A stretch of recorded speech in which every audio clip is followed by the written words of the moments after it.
First item on the agenda is approval of the agenda. I move approval of the agenda.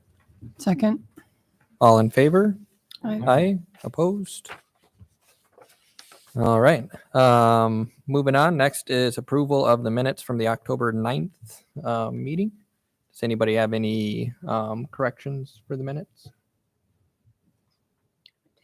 I'm referred to as Winders throughout. So you just need to lop off the S. Yes.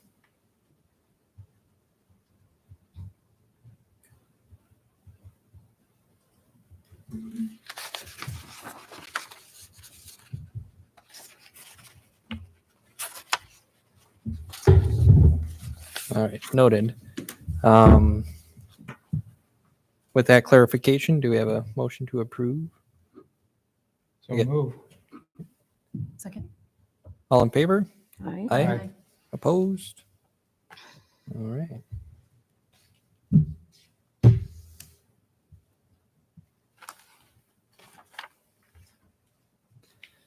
All right, moving on. Now it's the time for the public forum. Doesn't look like we have anybody here. If so, we'll move on to the next agenda item, which is the Chapter 31 text amendment, clarifying the application of design criteria and guidelines to the accessory structures and dwelling units.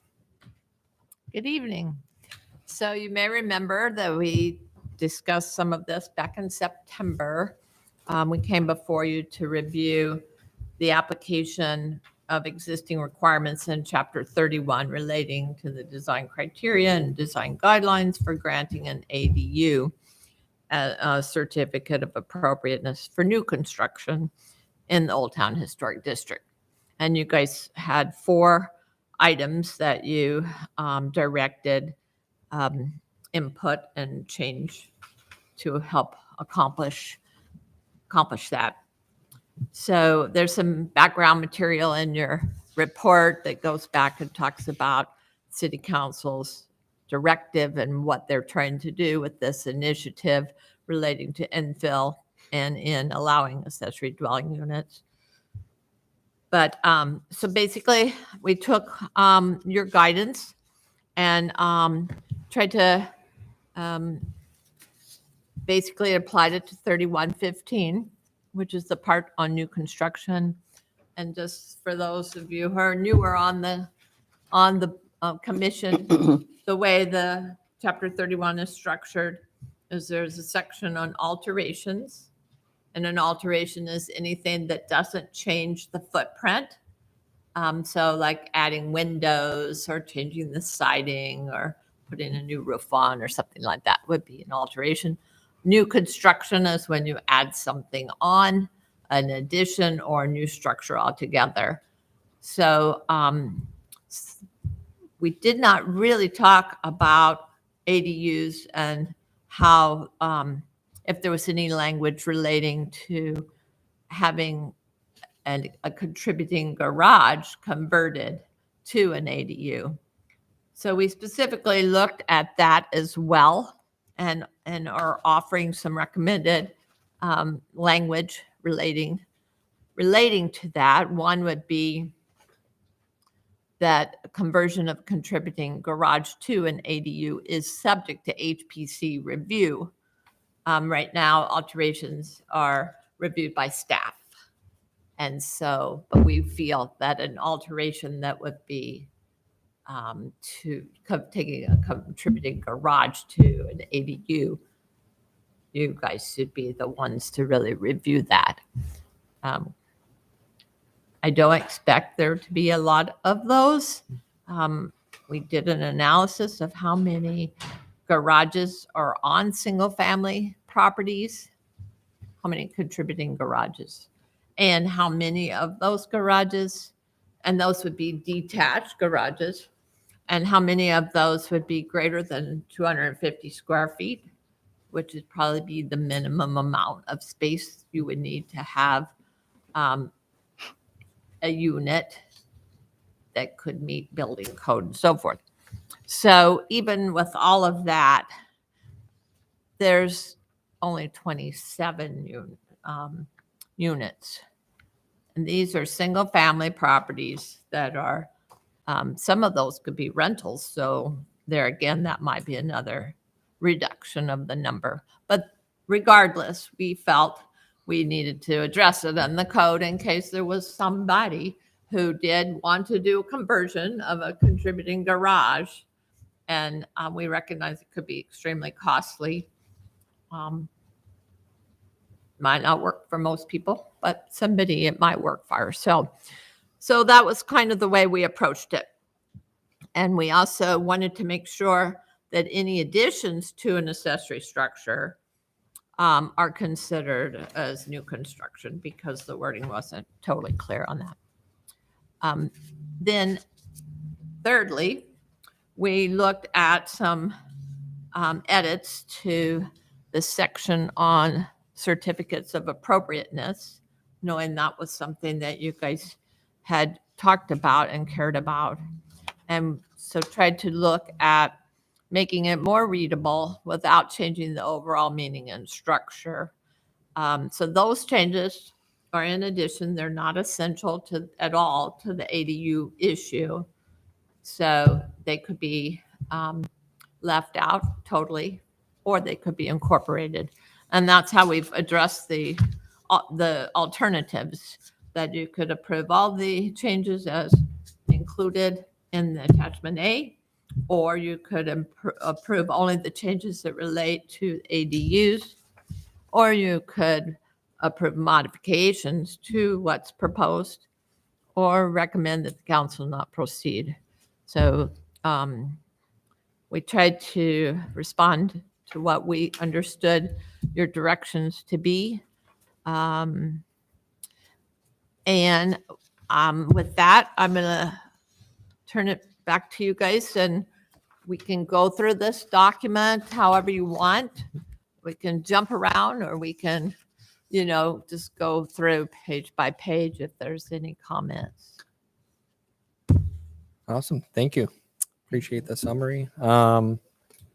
Guessing it might be easiest if we just go through the document in Well, order. You think? I want to make a general comment. Go right ahead. I attended the council meeting where they talked about Can you the. speak up a little bit? Okay, I'm sorry. I attended the council meeting where they discussed putting out the revisions of Chapter 31. And I wasn't clear that there was any clear direction, because one council person that was on Zoom had said she wanted that the commission to tell them why we wanted to do revisions. Right. So if they did not give approval to do that, which I think was what they were asked to do, then I just think the changes that include the ADU is all we should look at, and that nothing else should be changed until we get the go ahead. So, and I maybe misinterpreted what the council did. So you were correct, that's what was said. But I think Kelly, in recommending and commenting about HPC's the letter and so forth, had indicated that that staff could proceed with some minor edits to the 3110. But of course, it's whether these even address where you were trying to go. And so I think we could include these or something similar if you wanted to. If you don't, if you want to wait and respond, because later in the agenda is the discussion more about Chapter 31. yeah. So it's okay. totally in your Yeah. ballpark to decide, but I think it could go either way. Okay. So maybe right now we could look at those things that have to do with the ADUs then. And I guess I have a concern that if we do these edits right now, then when we go back and want to do the more comprehensive revisions that will get the message that it's just been revised. Why are we doing it again? I think I'd rather wait. So that's kind of my thinking behind that. Take a So, different view. I mean, we have an Okay. opportunity to clean up what I think were some of the bigger items uh-huh. on just what is covered under certificate of appropriateness 3110 here. And the future is not guaranteed. Oh, I know. We may never ever get another opportunity to go over it. Yeah. Well, If we can clean it up, since we're already talking. I think it's great. The only thing with that is that the one section that applies to new construction is just moved here. And I think whether or not that's a substantive change or not is what we had proposed earlier. And I know there's new people here that don't know what I'm talking about. But it's on the second page and it's underlined as it's moved down a section. But it says a new principal structure shall be representative of one of the architectural styles approved in the district. And we've had a lengthy discussion on whether or not that meets the Secretary of Interior standards for new construction. And if that stays, that concerns me. Yeah, because I think that is one of the major problems with the code as it exists, because I think it puts property owners in too restrictive an environment because it would be expensive to replicate a historic style, and it just flat out doesn't meet the standards. So anyway, those are my comments.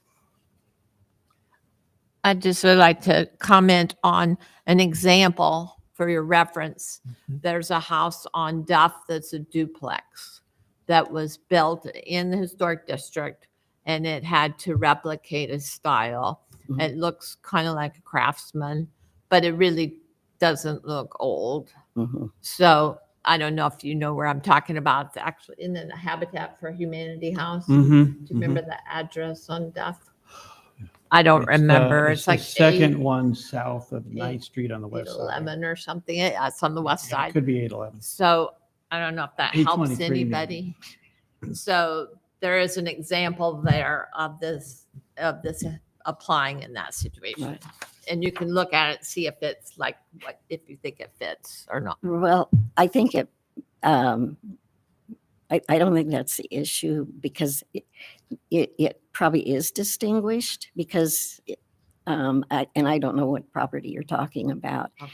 but for somebody that's wanting to do new construction and looks at that design criteria and they're thinking they have to do all of this, I just think it's not a good idea to have it have a conflicting statement in that particular district, and it's the only district in the city. As far as it being, if it is a substantive change, I think it has to be the proposed wording that we came up with would, the district would have to be involved and approve it. I'm assuming any substantive changes would require public notice to property owners. You mean changes to chapter 31? Any changes that were substantive to Chapter 31 would they not require public notice to everybody in the district, in the historic district? It wouldn't require individual notices be sent to every property. I mean, that would be an option, but it wouldn't be required that every property be notified of the changes. But there would be a a notice published. Yeah. I think the thing that concerns me is when this ordinance was put together, that I'm assuming there was a requirement for a majority of property owners to approve the overlay, or was that not required? To approve the overlay. Mhm. Not to approve the overlay. I mean, it was a zoning action by the city council to approve the overlay. I know there were in neighborhood meetings that talked about Mhm. what it would involve, but it wasn't the neighborhood that had to approve it. It was the council that had to approve it. Right, right. But yeah, but the neighborhood was involved and encouraged to participate and provide input. But every property owner was not given the code, the wording in the code so that they knew what they were expected to do as property owners The property owners were notified of the zoning change. of the change. Yeah, of the zoning. But change. they weren't notified of the certificate of appropriateness requirements, that when they became a district, that they were going to be subject to that. Well, boy, that was back in 1988. Yeah. So I don't recall exactly what Okay. Yeah, that's a was long done, time but ago. I know the neighborhood was involved. I mean, Yeah. they had their own committee and Right. met with. Staff. Yeah, and that's what concerns me, because it's a few people in this commission, I think, is really concerned about educating the public. And since that is our one historic district, I really feel strongly about notifying people and letting them know exactly what is in any change. Mhm. I think we either have to educate them on what's in there now, or, if we don't do the changes that are, I think, making it a more, for lack of a better word, democratic process. Mhm. So that's my concern with that. Sure, yeah. And, Yeah, and I we do think want we have people to, know. and that's why I want to Um, proceed really carefully with what we do here. I think that if our direction was to incorporate the ADUs, and that's what the direction is, that's why I'm thinking we need to just, so that's it. Mhm. I mean, it's and I think the changes are okay. I just think it's how I think, considering the stumbling blocks we've had, I just think we need to be really careful how we proceed.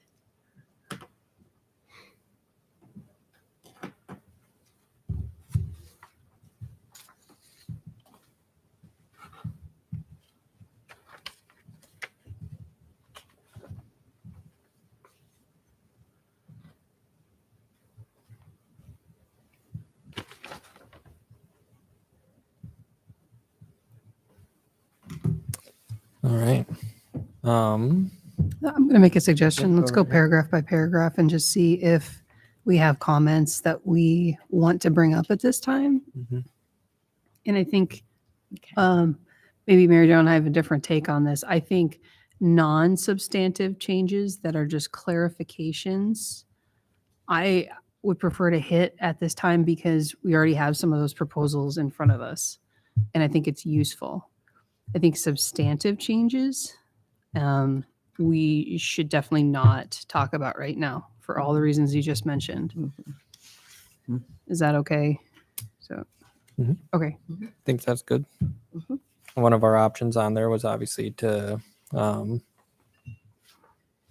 of send it back with suggestions on modifications. So this would be the time to go through and see what we have for those. Perfect. To weigh that if that's the route we want to go. So some of these we may move to this other item, though. Is that kind of what you're saying? That some of these other changes we would move to the item 7. Item 7 on the If it's agenda. what I'm saying is, If it's if it's a substantive change, we will not talk about it tonight unless it relates to ADUs.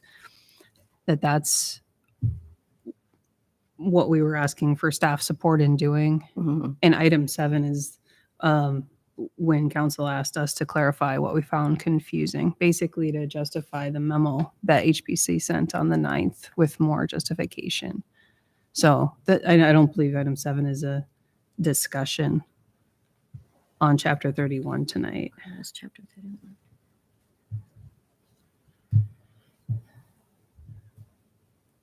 Is that correct, you guys, or? She's asking if, Mhm. if this item is a discussion tonight or if it's just. It's more discussion. Oh, okay. I mean, you can, you know, if you know how you want to respond to the city council in providing more information on why you want to change 3110, you can, Okay, that's what but that you item wouldn't is. have to do that tonight. You could Okay. do it Okay. at December meeting or January meeting, but you could. Okay, that makes sense. I misunderstood what that item was Okay. then, so.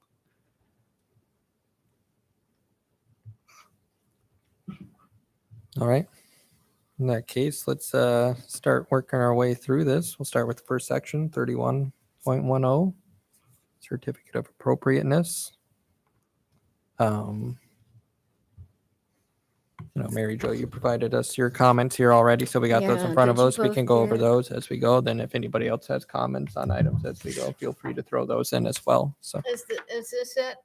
It's your, yes, it's that handwriting? looks like Yeah. Oh, yeah. And I did do you, have that right here. Ray, did you get a copy as well, or? This, I just had the one. we Um, can share. I can look on. Okay. Mhm. Okay.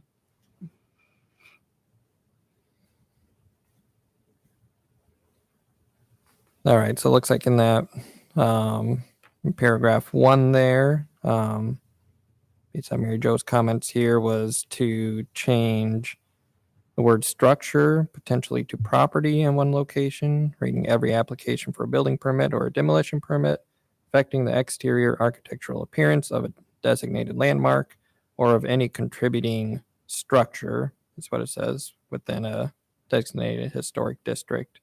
Questioning if structure is the right term there. Okay. Any, Do you want me to discussion on- explain why? yes, go right ahead if you have. Yep. When the zoning overlay is the property, so, and we review fences and other things, so I think it should be any contributing property. What fits that better, that, because it's generally talking about the certificate of appropriateness. And I put a question mark there because I'm not sure that's, Well, it's talking about the architectural appearance, which to me would be apply to structures, right, rather than to the whole property. yep. Well, the only thing is,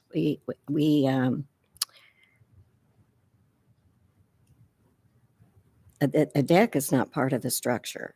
A new deck is not part of the original structure. That's a new addition. But it's still on the property.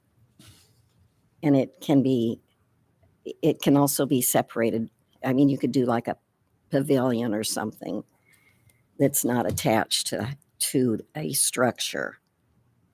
So since it's generally for the certificate of appropriateness application, it should, I think, because the designated landmark is the whole property is an overlay, and then each, I mean, it's not the structure that's the overlay, it's the property. What does staff Right, think? do you know and maybe we don't have it in the ordinance, but is there a definition section? Is structure defined in the ordinance? Is there a definition applied to it in the city ordinance? There's a definition of contributing structures Um, I Yeah. have it here. You Yeah, I've have got it here. Yep. Structures establishing the architectural character of the area. Structures may represent one architectural style or a broad range of architectural styles. To be considered contributing, structures must be at least 50 years old. So, Okay. yeah, it's referring to contributing structures. If you were to change it to property, you'd probably have to add a definition on what contributing property means. Does that include objects then, maybe?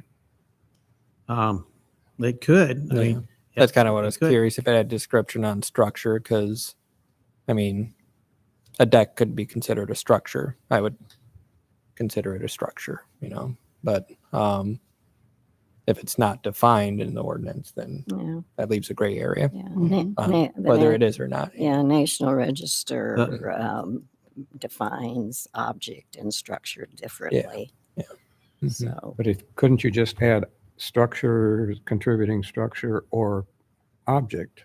Does that cover everything? no, I don't, again, I think because the overlay is the property, that a certificate of appropriateness applies to the property, that whole property, anything that's on that property, any change that would affect the historic character.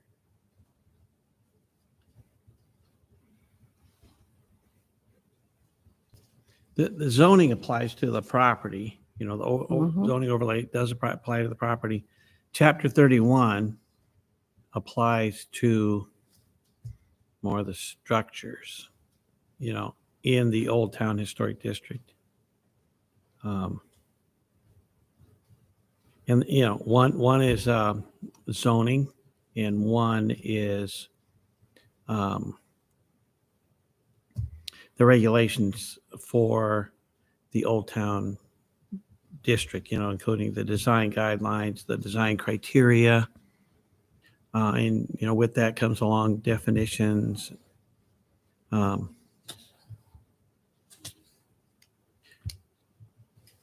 So, Mary Yeah. Jo's right that the zoning applies to the property, Yeah. but chapter 31, I think, applies to the structures. I'm not going to die on my sword over this by any means, but we've had this whole discussion on what, all of how everything should be defined too. How it's designed in the zoning code overall, because this is a separate section that applies to historic structures, then whether or not the definitions are appropriate for that are in the zoning code are the same as what we're talking about. So maybe we should just leave that for now. So.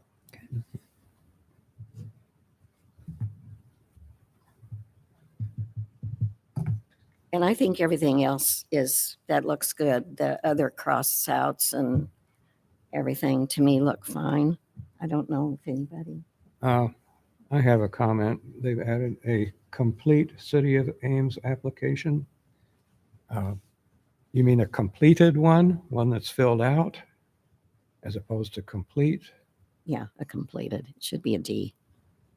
It means an application that is fully, that fully addresses all of the requirements of the application so that it is complete. Sometimes we have applications that are submitted that are missing some of the, not for so much for HPC, but for other things. They're missing something they're supposed to submit with the application.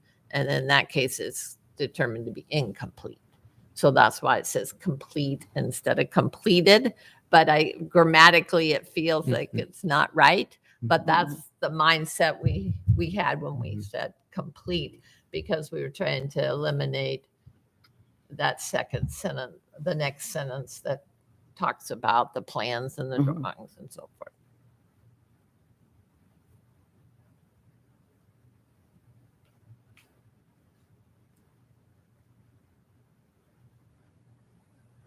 but it might be written in a way that doesn't make sense to Is there, average person. is there anything in the zoning code that refers to a complete application?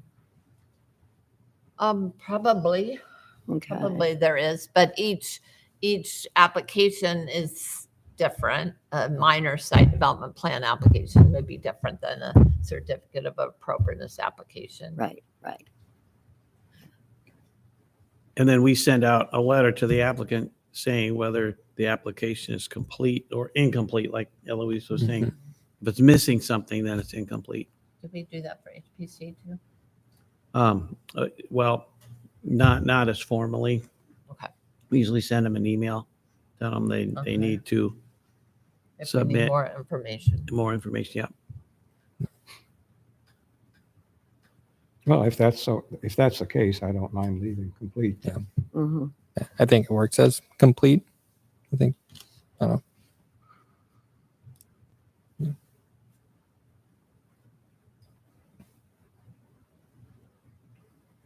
All right, so paragraph 2.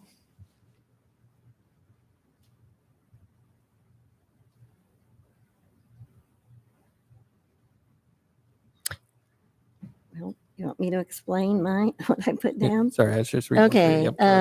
well, the, um, just putting alteration period just makes it consistent with 3, which is new construction period. Gotcha. I'm, and then that, you don't need that exterior part of the building or structure because the next sentence says the same thing. Yeah. And then I put porches instead of railings because I think railings, I don't know, people know more what a porch is and a railing. Well, you could just add railing. It- leave- Yeah, I think Or we add include porches. both. Railing, Yeah. yeah, railings, yeah. Yeah, well, It's not it- intended to mean it includes everything. It's Yeah. just such as Mhm. right, and So I know. porches would be fine. Yeah. And then I think that and is just a typo. Mhm. Yes, I think so too. I think I agree with most of those comments there. And I like the alteration period because, to your point, the of an exterior part of the building or structure is redundant. It's in the paragraph above also. That explains that Mhm. the application is affecting the exterior appearance. So And we don't need to building keep or, repeating it. or structure is redundant. I mean, every building is a structure. Again, that's something we've talked about that a lot. I have a question on this too. Is it clear whether this applies to all buildings within the district or only contributing buildings? Or maybe I should use the proper terms. Does it apply to only contributing structures or to all structures? For a certificate of appropriateness. Yeah, specifically to alteration of what? Like if a non-contributing home wanted to alter, but they're in the district? It's only for contributing. Okay.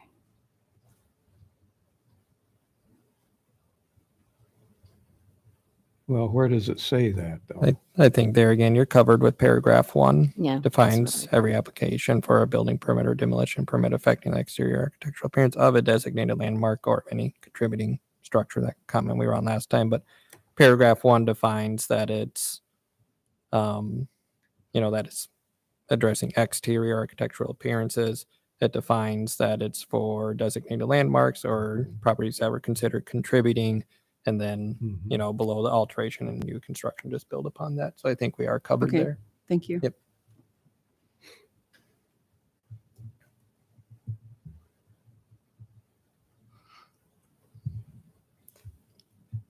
All right, and then we got the sub paragraphs underneath too as well.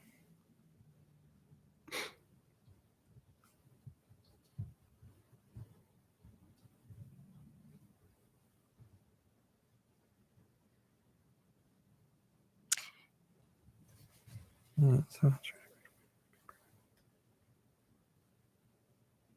Well, A, B, and C, those changes that I suggest are just mostly for uh, making A, B, and C more consistent with each other, Mhm. with each one. It's just change it um, and a little bit of clarification. Um, I think an architectural feature that is deteriorated to a point that it must be replaced, I think cannot be repaired is just a better determination. Um, and then B, I think that the changes there make it more consistent with um, with the other two.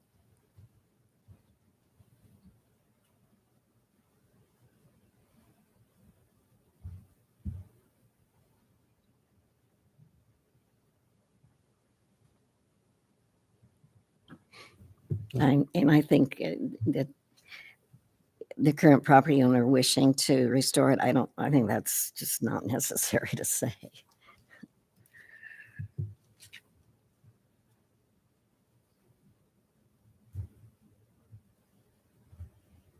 So subsection A, 2A, is that referring to parts of the structure that can be removed?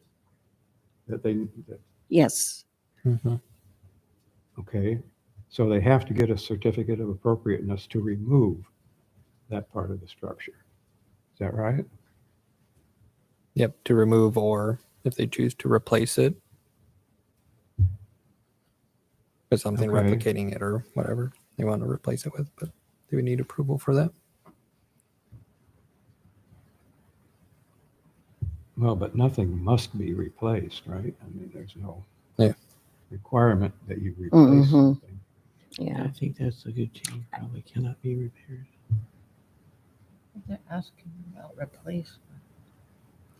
Yeah, my sense is that must be replaced wording might be refer to say like a building inspector has said something's unsafe, Yeah. and that kind of has to be replaced. But Well, I think, correct me, Ray, if I'm not right here, but I think the idea is if there's a feature that's significant to the integrity of the house and it's deteriorated,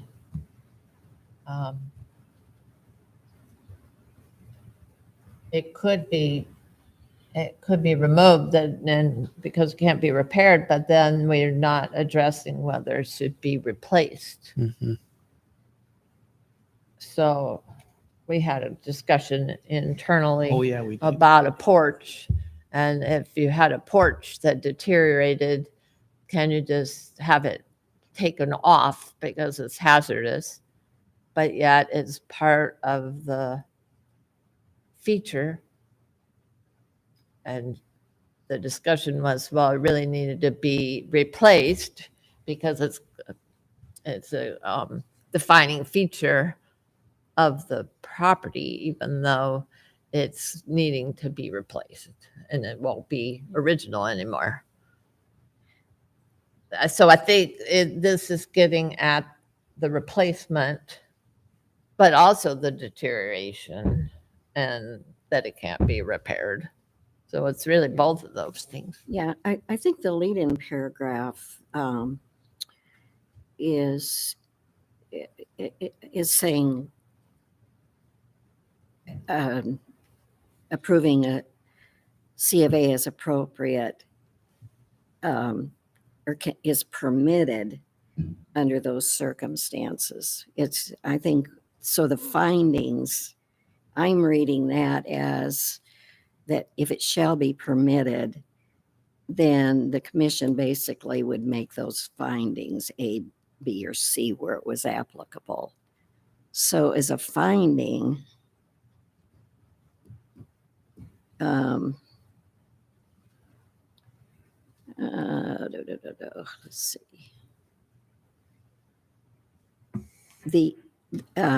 It say defining that something was deteriorated to the point that it couldn't be repaired would be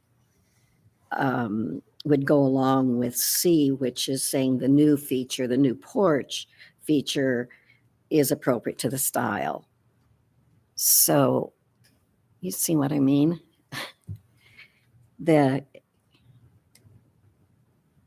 So I read that sentence, a certificate of appropriateness for an alteration shall be permitted in the following instances.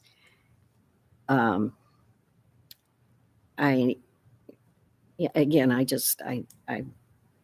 think the wording just makes it more consistent with a finding of, which I think that lead sentence is requiring a finding when the commission reviews something. I think I'm following your train of thought there, Mary Jo, on how A and C kind of go together in that essentially with A, if they have a feature that's deteriorated to the point that it cannot be repaired. Yeah, we're not saying directly in A that they have to replace that item, but we are kind of saying that if you want to remove that porch that's deteriorated, you got to come get approval to take it off.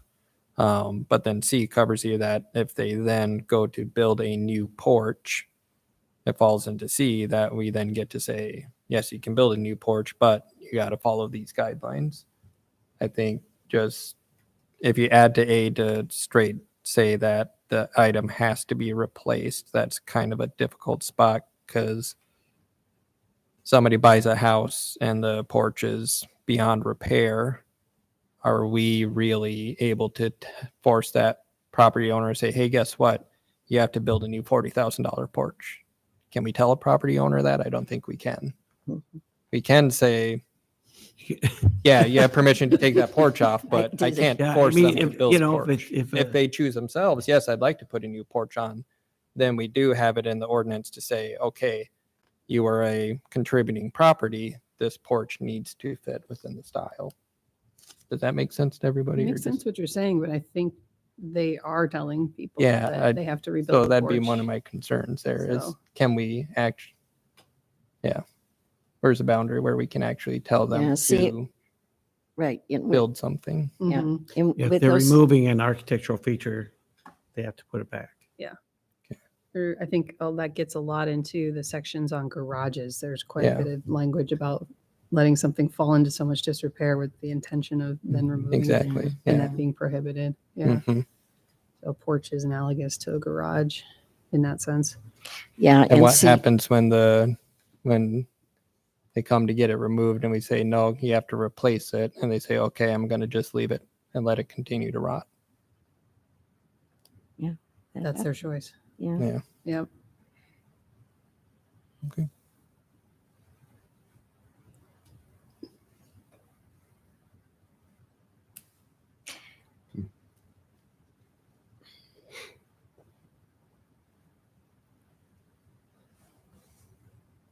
Yeah, and I don't think in a certificate of appropriateness review that there's probably more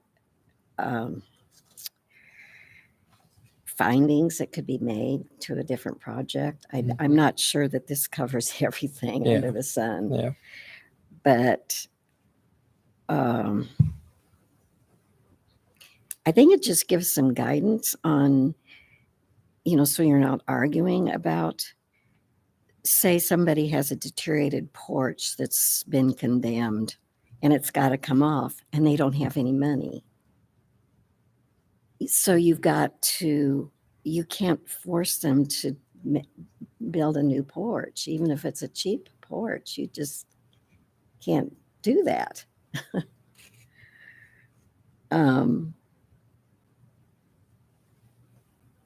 I don't know if that has anything to do with what we're Yeah, that's, well, I guess that was kind of the question. Yeah, it's, well, my mind kind of Mhm. goes.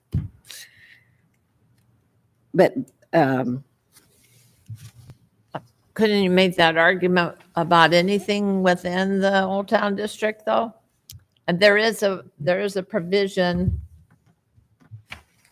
There is a provision about at the end of that section that says, in each instance, the commission may grant exemptions to the requirements for an alteration if it determines that the cost of replication is prohibited. so that's Yeah. kind of the, But that's not that's the fail defined. safe there. But, you know, the yeah, and then the, to put in historic windows is more expensive than the cheapy windows. Yeah, To put in to retain a fireplace that maybe you don't want anymore, you know, to retain the chimney because it's a character defining element is an expense. And if you don't want it anymore, is that fair? Well, that's kind of the whole thing about the district is all of those things. We look at the windows and we look at the chimneys and we look at the decks or especially the porches, maybe not the decks because that was an addition. yeah, well, you know, and this whole discussion kind of goes back to how restrictive do we really want to be in a historic district?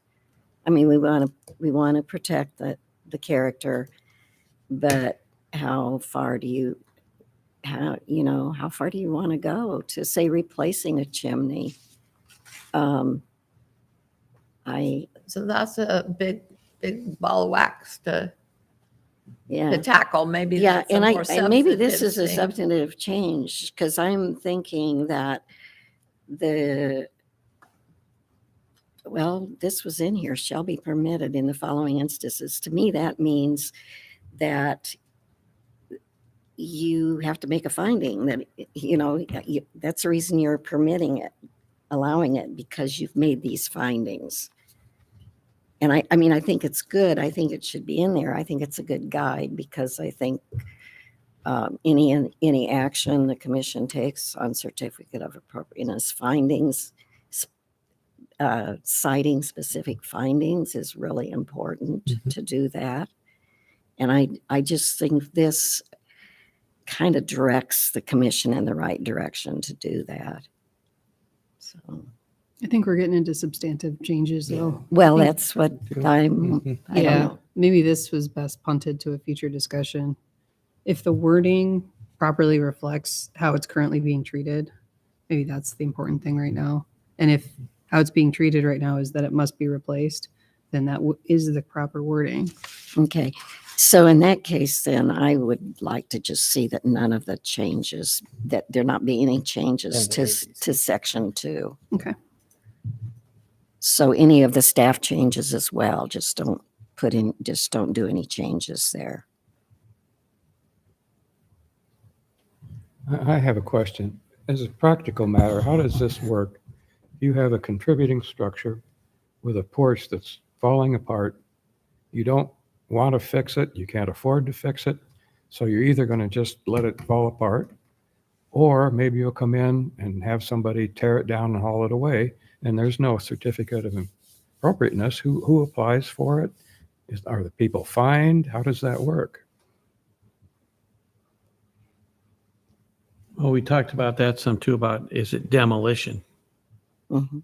because you're demolishing an architectural Mhm. feature on the house. Is demolition in here then? And It's in a paragraph different 1, it section, says different. demolition, yeah. Okay. Yeah, Up at the it top, is. covers So demolition. who applies? If the owner doesn't apply, then the neighbors force them to apply, or what? Does Well, in it, some cases, if it's a hazardous thing, that the inspections could send them a fine, but that doesn't have anything to do with the historic part. That would just have to do with life safety. But if they just demolish their porch, how is that covered by certificate of appropriateness? if it requires a permit, that's when it's covered. But you need a permit to I take don't, off your porch? I don't know. It's a question I You- don't know. I the believe you answer do to. need a permit for certain demolitions, yeah. I don't know the answer. I don't know if you have to have a permit to remove a There's- porch. Would that fall under the last two sections of chapter 31? Enforcement and then penalties for offenses Hmm. pertaining to historic districts? So It could. also the definition, I have the definition for demolition here, so that might help. Any act that destroys in whole or in part the exterior of a building or structure in a historic district or destroys in whole or in part a designated historic landmark. So I would say that if you demo your porch without a certificate of appropriateness, you're in violation. Yeah. Mhm.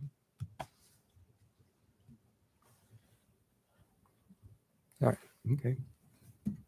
Okay, so I think we said we're getting a little too deep on these for what the purpose is right now, but just to circle back on that, we're kind of saying leave subparagraph A, B, and C how they are.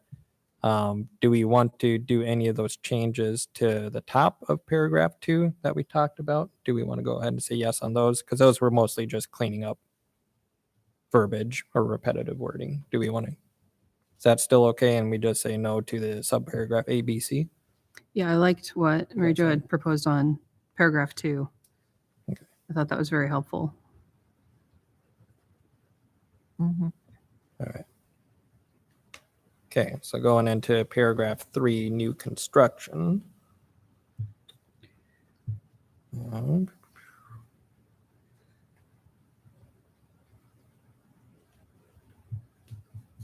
So I think Mary Jo and I both had this one highlighted. mhm. The proposed addition, it says a new structure or addition to existing structure requires. I found that potentially a little confusing in what that applies to.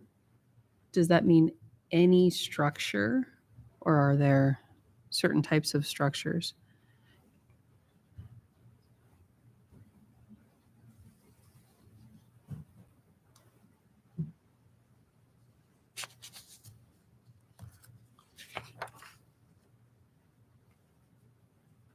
Well, we define structure. In the code, in chapter 31, it says, for the purposes of this ordinance, a structure is defined as a fence, garage, accessory building, or house. So that's one of the defined items, is a structure. Yeah, Mhm. it would be, to be a structure, it would need to be one of those things. And what were, so it says fence, garage, Yeah, fence, fence, garage, accessory building, or house. Well, that's why I'm wondering on 3, existing structure as defined below. You're not defining them. They've already been defined, all right? So I think it should say, if the structure or addition is, and then A, principal structure, B, blah, blah, blah. Just doesn't seem like the word definition or defined is appropriate there. But that disagrees with the definition that says a structure is a fence, garage, accessory buildings, or house. Then we've got 2 competing definitions for structure.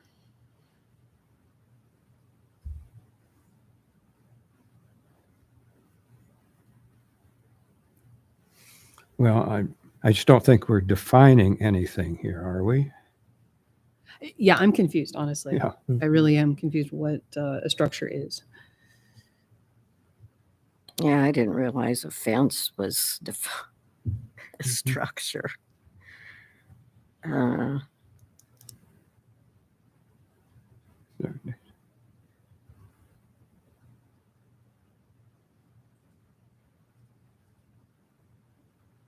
So a new principal structure, it should, if we use that definition for structure, should it just be applied to any new structure, a new structure?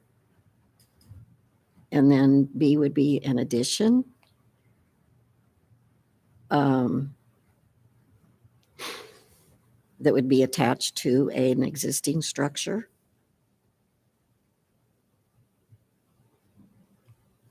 So then you wouldn't even need C. Mm-hmm.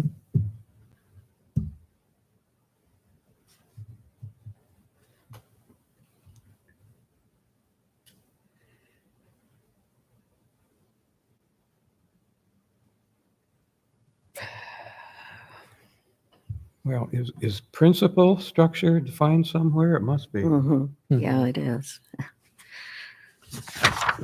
That's defined in the zoning code. It's not defined in 31. Uh-huh. But generally, the principal structure is the residence, Right. the bigger Old item, Town- the bigger structure on the property, which is Right. generally the residence. So if there's a vacant lot and they want to put a new principal structure on it, they have to get a certificate of appropriateness? Mm-hmm. Yeah. They would have to get a certificate of appropriateness. That's what happened here. Mm-hmm. Yeah. And house burned define down. the They want- style. Burned down, yep. Mm-hmm. Okay. Is that that? Is Pardon? that the house you were talking about earlier? that is. Okay. Yeah. Okay. It's a duplex. Yeah. Yeah, that's definitely looks new. Yeah. So, But it's in the But flavor it's- of yeah, Craftsman. yeah, it's, And that was the style they yeah, it's selected. definitely, It is. excuse Yep. me, compatible. There's 2 units. Well, it's a little oversized too, because it's most Craftsman houses are don't. Anyway. Well, what do you think about the only change under 3, not making those changes that are shown and just having it as it was, a certificate of appropriateness shall be required for construction of A, B, and C. And then under C, make that addition that says a new accessory building or addition to an accessory building. I think kind of what happened with this is that I think Kelly had written some stuff and had deleted A, B, and C. And I said, no, we need to keep A, B, and C. But then number 3 didn't get fixed back to make, I mean, it doesn't really make sense with the way it's worded Mm. as it's shown here. I think that makes Okay. a lot of sense. Yeah. Okay. Yeah. And Okay. that keeps it more consistent with number 2 for alteration as well. And so if we're trying to keep the whole section 3110 kind of consistent within itself, I guess not making those changes for 3 would make sense to me. Mhm. Okay. So we reject changes on 3, but keep change on 3C, Yes. which reads a new accessory building or addition to an accessory building. Okay. Yeah, that's what I suggest. All right. Next, that brings us to that moved paragraph that we spoke about a little bit earlier.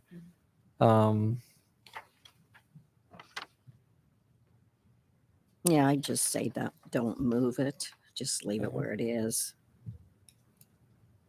I don't. Is it's there a not- reasoning, Ray, on what the reasoning for moving that paragraph was? Do they just feel it worked better in paragraph 4 for some reason? I think the idea was that number 4 is talking about the design guidelines and criteria. And then that paragraph is also talking about that for selection of Gotcha. a new structure. But Mhm. number 3 is also talking about new construction. So probably it could be either placed. Mm. But yeah, but doesn't that paragraph more clearly define A?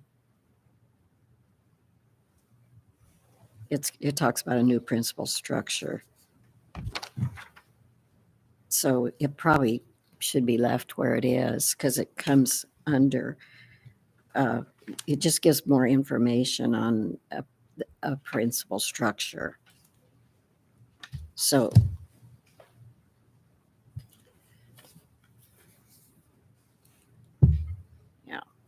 I disagree. I I think kinda- 3 is talking about when you Mhm. need a certificate of appropriateness, and 4 talks about what criteria you'll apply to it. So I think it makes sense to move this paragraph under 4 that's proposed. Yeah, I think I get where Lois was coming from on that one.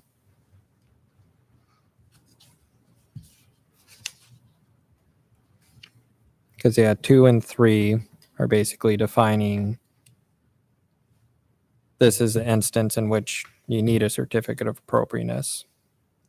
right. So if you're doing one of these things, and then, yeah, 4 is expanding upon that to saying your certificate of appropriateness will be considered based on, these things happening or these design criteria happening. So I think from that standpoint, I'd agree with that, Angie, that it makes sense in paragraph I 4. agree with that, moving it too.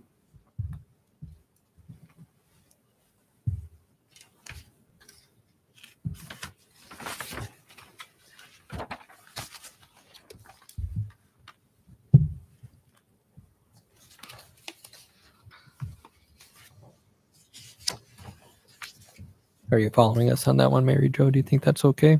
Or are you? Uh,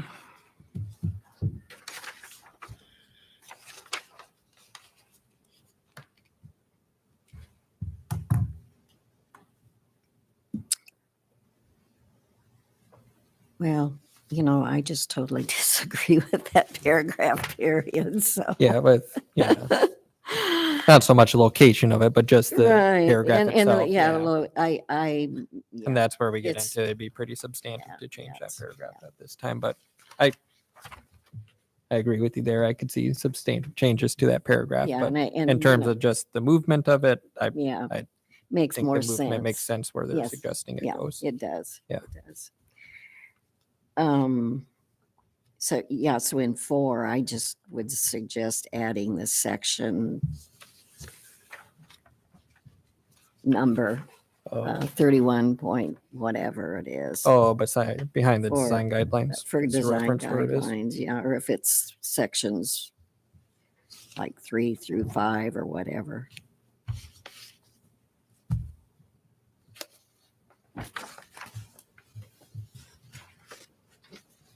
I didn't follow what you were saying, Mary Jo. Oh, About yeah. adding something. About adding, after consideration of an application, this is for number 4, shall apply the design guidelines in sections, whatever sections are the design guidelines. Yeah, she's just saying like after the comma there, can we say it shall apply the design guidelines and then have comma section? I don't know. the Oh, number, but add the such and section such, reference. just referencing Yeah, section references numbers. section. Oh, I see. Yeah, yeah. And would it make sense? So I think design criteria comes first and is 3114, and design guidelines is 3115. So could we flip flop the two so that they're in? No, I mean so that they're You just listed in mean numerical You just order. mean in Not- I that just mean paragraph, yeah. mean in that Not paragraph. changing Yes, their not numbers, change at all. I just changing say this list. Not yet. when you are, Yeah. certificate of appropriateness shall apply to the design criteria, section 3114, which shall apply to blah, blah, blah, and design guidelines, section 3115, which shall pertain. So that way it's more consistent with the actual order of the sections, I guess. If that's not too complicated. That makes sense. I get what you're saying. Mhm. Yeah. That's fine.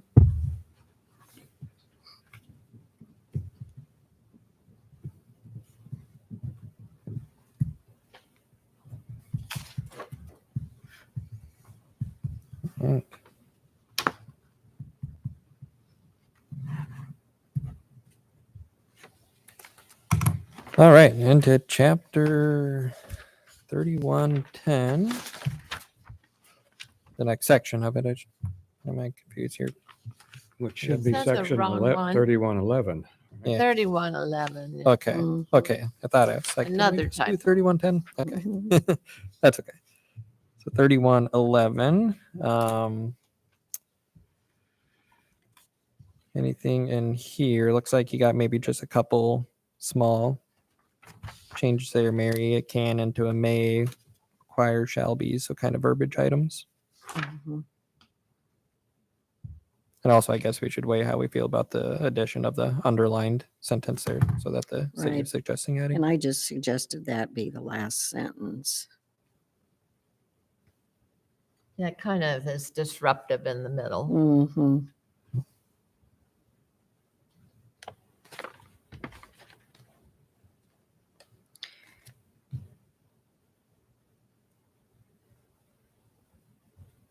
Do you think that ADU needs to be spelled out instead of just abbreviated?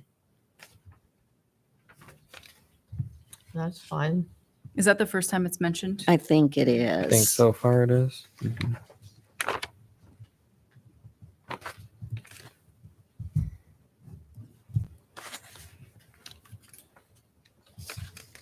Well, and along the same lines, they use the term director, and then later, planning and housing director.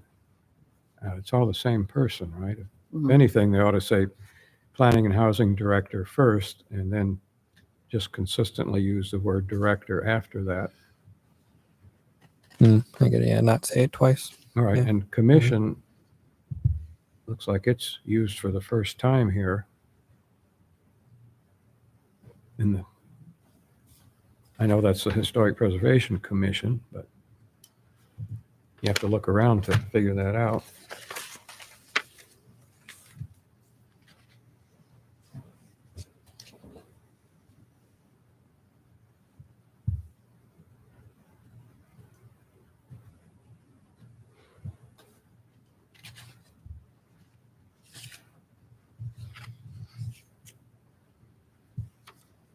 This, yeah, I don't know.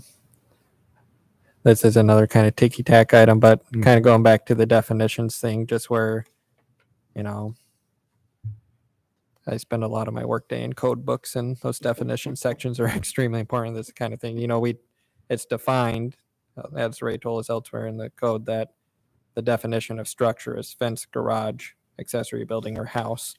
And now in this paragraph, we've just added retaining wall to that definition. You know, and that's going to be found throughout the ordinance. You know, there's going to Yeah. be those gray areas or those items that pop Yeah, up like that. yeah. But that's just, Probably the reason it's like that is because Mhm. in the zoning code, we treat retaining walls the same as fences. yeah. So it just ties in. Which is interesting, Mhm. primarily because of height.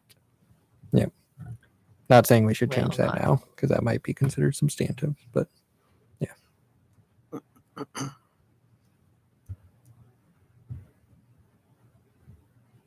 All right, I don't think we have much argument on this paragraph, so we should probably, are we good with suggesting we move that underlined sentence to the bottom and call it good? And spelling out. And the may and ADU the shall be and the- HPC.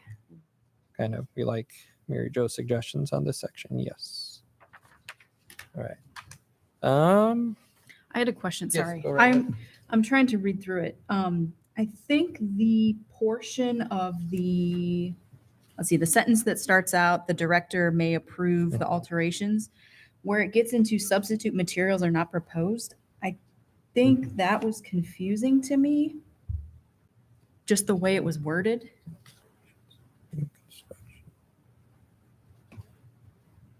I think it is, and I think Mhm. that's something we have to address later. I think it should have been when substitute materials are not and. I think Or there's- like, as long as substitute materials are not proposed, Sure, that would work right? too. I mean, or something along, Uh-huh, along those uh-huh. lines, I guess. I think the and was throwing me off. Yeah, know that- I think 'cause it was- sometimes when we're rushing to get things out on Fridays, we have extra words in there or the wrong word.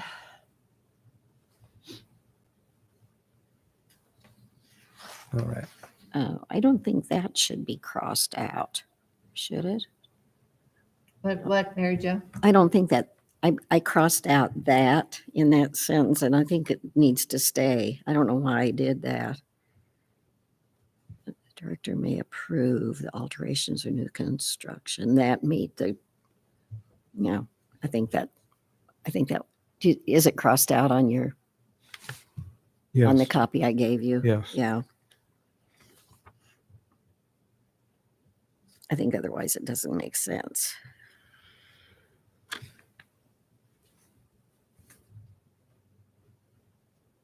Well, you need to have it there, right? Yeah, I think so.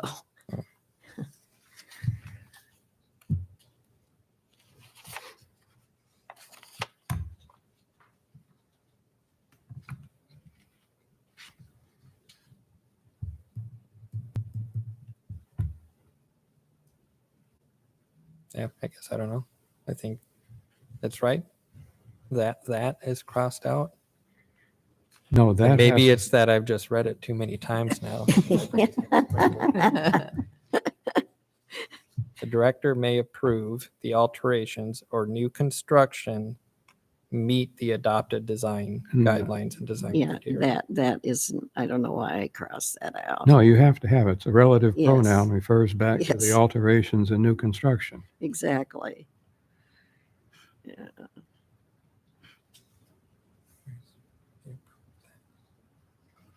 Yeah, that's pretty confusing. Anyway.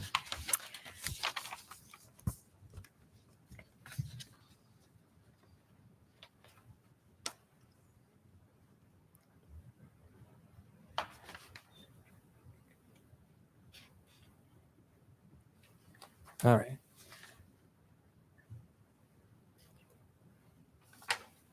We're ready for section 3113.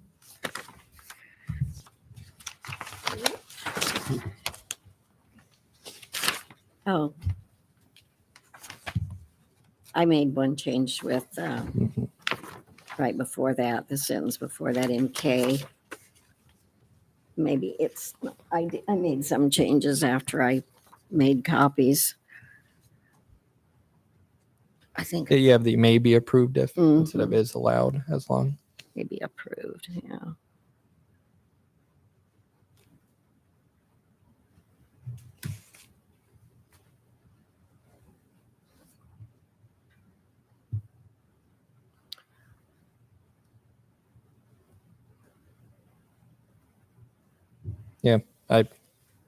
I'd agree with that change to maybe approved if, just because then it's still putting it, putting it in there that the approval is required. That still puts it to the staff or HPC to prove it. Whereas if it just says is allowed as long as, you're not technically directing it to somebody for approval, then Mhm. is that how you read it? Or is it? Yeah, I think that is allowed has more of a meaning that says Yeah.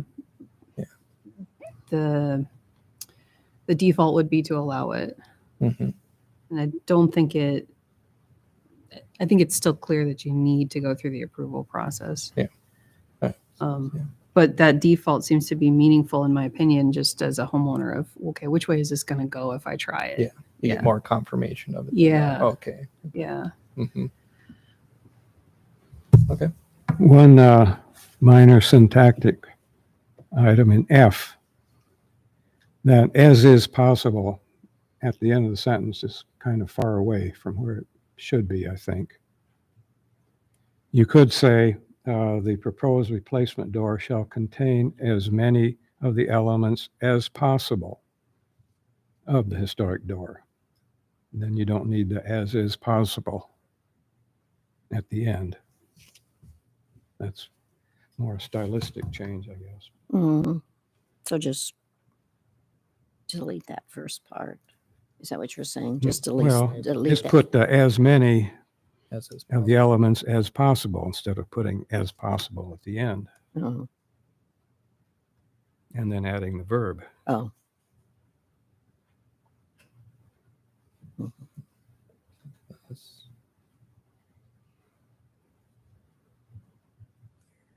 that makes it cleaner, but Yeah. Is there consensus on that? On Yeah. F? I think for now it's okay. And then what was the I think what consensus Bob said on- makes the sentence read easier, but What was the consensus on K? No. I don't think we yeah, came to I one don't yet. think we Oh. had one. I also have a question on K. Well, we have that one open.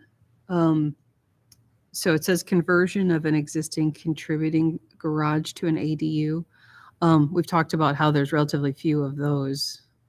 The more likely case might be a non-contributing garage.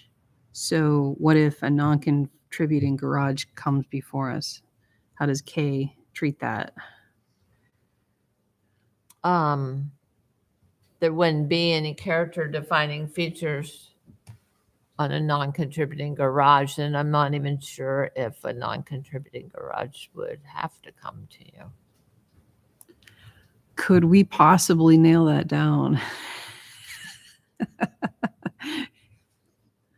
Did we talk about that, right? I think we did. I don't know if we came to a conclusion though. I think if you are converting an existing garage and it's an alteration and it's not contributing, it's not required to have a COA. If they were to put an addition onto it, then obviously it would, then, right? But it's just if they keep the garage and its existing footprint, its existing exterior, and just convert the interior, we're saying it doesn't need to come through.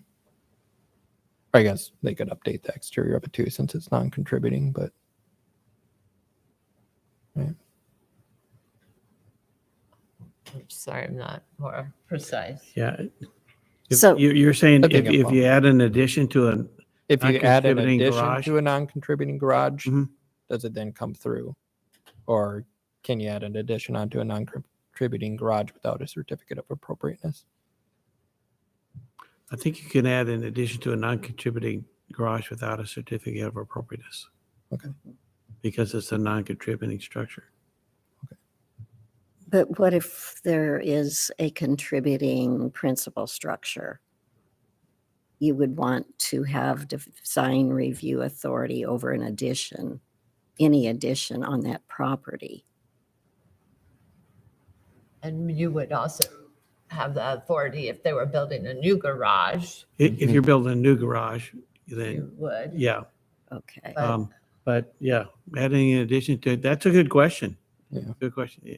Adding in addition to a non-contributing structure on a property that has a contributing principal structure.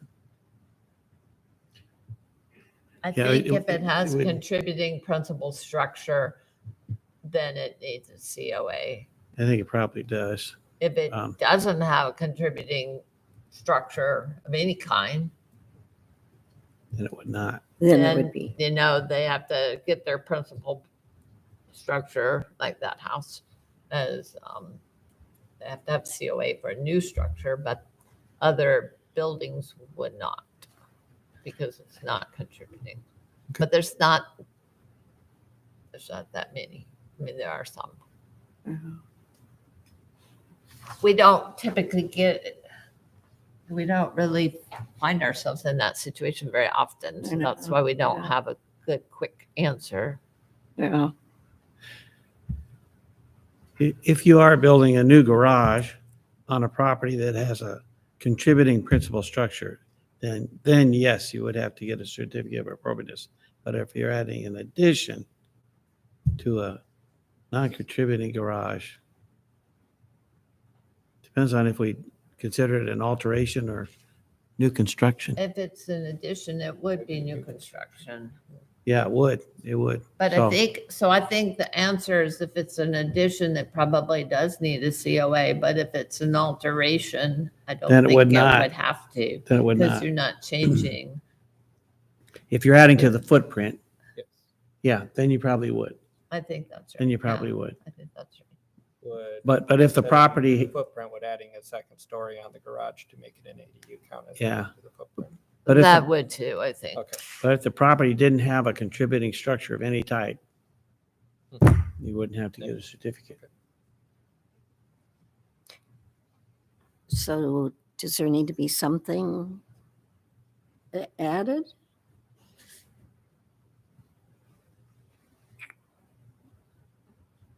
I think by that means it makes it sound like K, how it's written right now, applies to how it's currently regulated. So adding that a non-contributing garage, adding non-contributing garage to that would be substantive then, if we're considering that they're not currently required to have a COA. Well, this is Am I reading that not, right? K doesn't exist right now. So Yes. we're allowed to talk about this in substantive form. Okay, yeah. I get, yeah, K can come in. I'm just wondering, does altering, they got K coming in here and us modifying how they worded K as being just an existing contributing garage. If we make it say all garages, is that going against other things that are back in here in the ordinance that No. says the How about, non-contributing garage doesn't have to come through? That's just what I'm wondering. No, is that- because yeah. I think this hits on a really important point, the Mhm. difference between conversion and addition. Yeah. Which I think is kind of almost a term of art that wasn't immediately clear to me what the difference Mhm. was. So is this right, saying an addition is somewhere where you're changing the footprint, the square footage, but a conversion is something that's internal Mhm. to the structure that you couldn't see from the street? Okay. An alteration is any act or process that changes one or more of the exterior features of a structure without increasing the amount of gross floor area. Okay. So like you're changing the windows, you're changing the siding, you're putting a new roof on, those are alterations. Maybe you're replacing a garage door or a pedestrian door. Those are alterations. Okay, so I think Yeah. it's pretty clear up in the earlier sections, specifically 3110.3. If you're adding anything anywhere on a property with a contributing principal building, that's a certificate of appropriateness. Okay, so we're just talking conversions Yeah. and possibly This line is alterations. Just conversion. Okay. Yeah. so, okay, let In me, which case it only needs to say existing contributing garage then. Yeah, I get why K is in here, seeking to help the person understand, like, yes, we want to allow this as long as it's a conversion. I feel like it leaves the question of what about a non-contributing conversion? One of the purposes of K is to say you can't remove the character defining features of the contributing garage. okay. Or significantly alter the character defining features Mhm. of the garage, whatever those would be.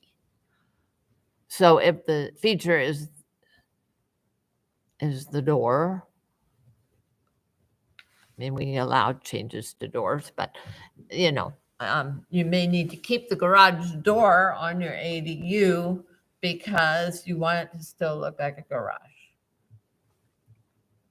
So that was I think that was why we wrote K, was to address alteration of the character defining features of a contributing garage, but to also say they can be approved or allowed, but we don't want them we didn't want to say you can't do it, but we do say significantly altered. Does that help? Yeah, that helps a lot. Yeah, yeah. Does anyone else feel like it needs another sentence addressing the non-contributing garage conversion? I'm thinking it does, yeah. Okay, otherwise I just move on. But if we want another sentence, I think another sentence could be very easily added just to say conversion of an existing non-contributing garage to an ADU is allowed. And I think I agree. I think you want to make sure that the conversion is in this case analogous to alteration, because if in part of converting the what is it? The non-contributing garage means that they're going to add on, then that does, Yeah. then it does apply. So you need to, I agree. I think it is important to add another sentence to, cover the non-contributing garage, but you want to make sure you draw that connection between alteration and conversion, because if you don't, then you open up the new construction can of worms kind of. Yeah. Yeah. Well, that makes a lot of sense. Almost like I like the way you added alteration into K. I mean, the section itself is the design guidelines for alterations, but I think it doesn't hurt just to kind of reemphasize it there, maybe. I think K though was intended to be where it could be an alteration or it could be new construction. The intent was to make sure that it still has the character defining features, and that would be something you guys review. And so maybe they're adding on to the garage in a way that it still has its character defining features from the street.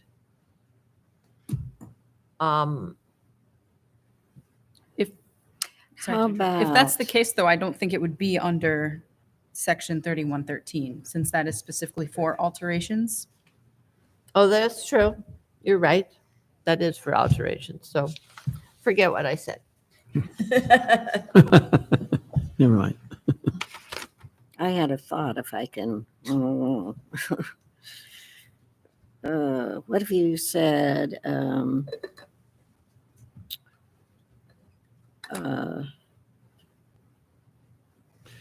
I think this is key here.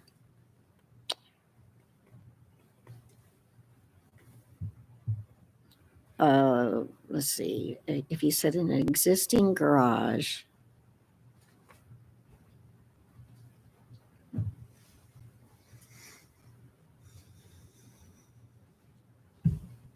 oh gosh. It seems to me that you want to, well, you're protecting the historic character of the district.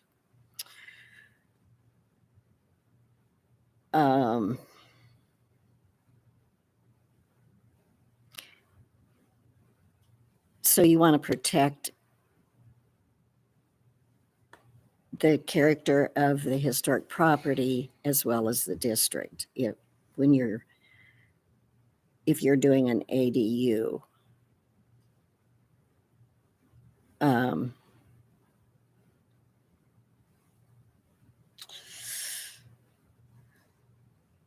that help any? The whole, if you're thinking about protecting the historic character of the property, if it's contributing, or the historic character of the district, then maybe stating it in a way that an ADU conversion shall not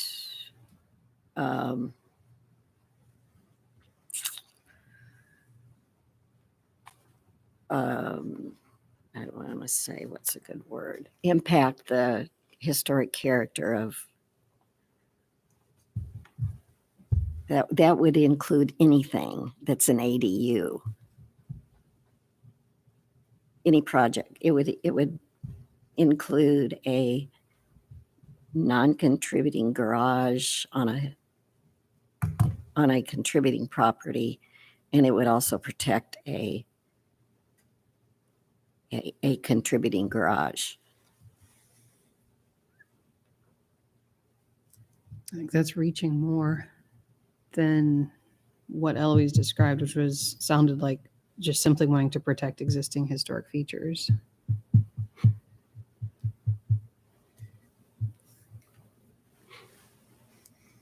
Okay, well, I guess I'm troubled by the word conversion. I am too. I think one thing I think would be really helpful is to define the word conversion Yeah. so we all understand it to mean like an internal change of use that is not an addition nor an alteration. Yeah. Could you say conversion that does not impact the exterior?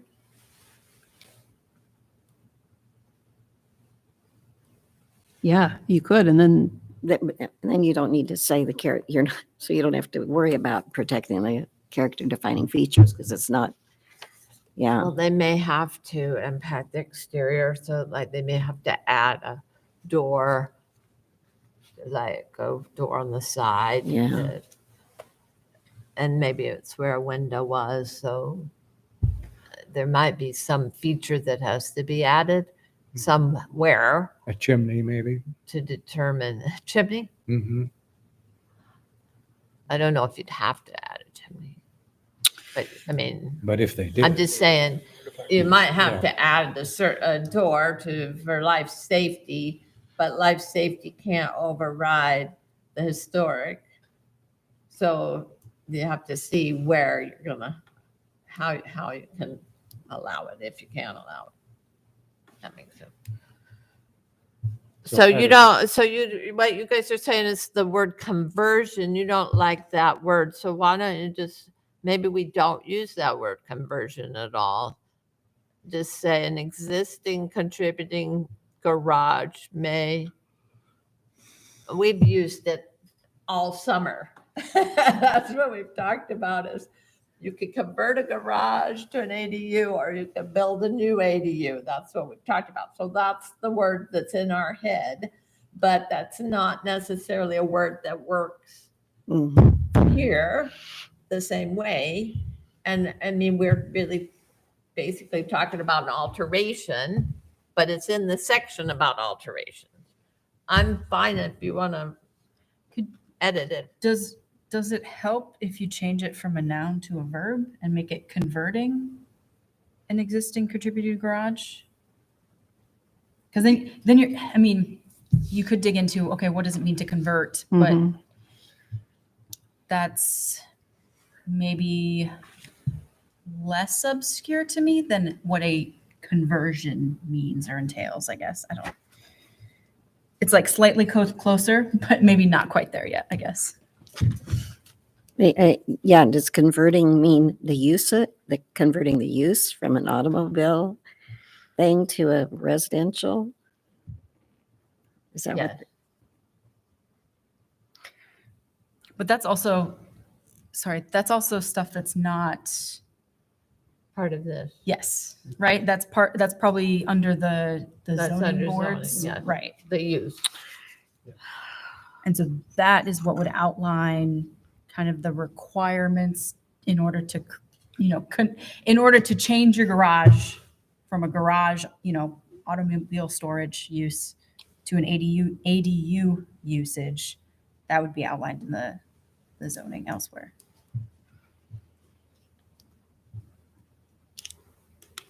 So I guess I don't necessarily think we need to repeat what has been established there or what is being established there. Well, if you said, But we also don't want to contradict it. if you said changing the use of an existing contributing garage to an ADU is allowed as long as the character defining features of the garage are not significantly altered. Does that help at all? That helps me. Mm-hmm. Yeah. It eliminates the word conversion, which I felt like was needing some better definition. So that I think is a better improvement.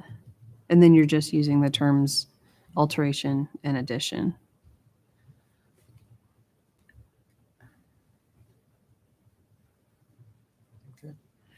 Space conversion, or changing the use. Where we landed there? Yeah, I would still prefer to also add something that talks about a non-contributing adding an garage additional line for so them. that future us knows what the criteria that they're Yeah, looking at are when one of those comes forward. What we talked about today was if a non-contributing garage wants to be used as an ADU, that does, and there's not a contributing principal structure, that does not require a COA. If it does have a contributing principal structure, then it does require a COA. How about conversion of an existing garage to an ADU?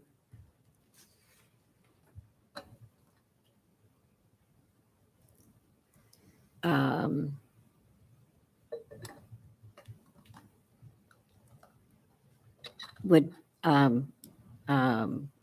will comply with the guidelines in A through.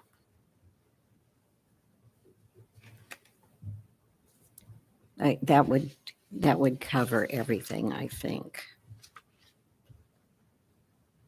So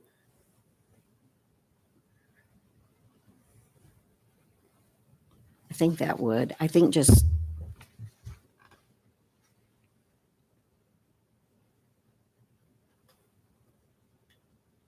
converting an existing garage to an ADU.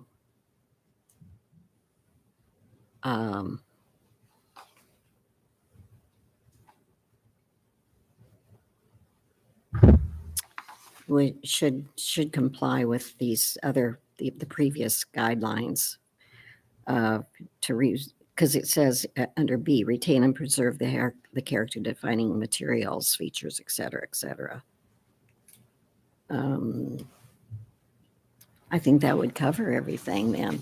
I think that to me gets more confusing because then we don't know how you're judging the conversion on a non-contributing structure. Okay, well, converting an existing garage. What to are an you saying ADU. without the word contributing? You're leaving it out every time. Yes, because if it's a contributing property, we'd want to review any changes. So you're talking about contributing and And non-contributing. non-contributing garage. Non-contributing garage on a contributing property. I think you'd have to say contributing principal structure. Well, right, that would put it in line with, yes. Converting an existing contributing garage or non-contributing garage on a contributing, where there's a contributing principal structure, may be approved if the character defining features are not significantly altered.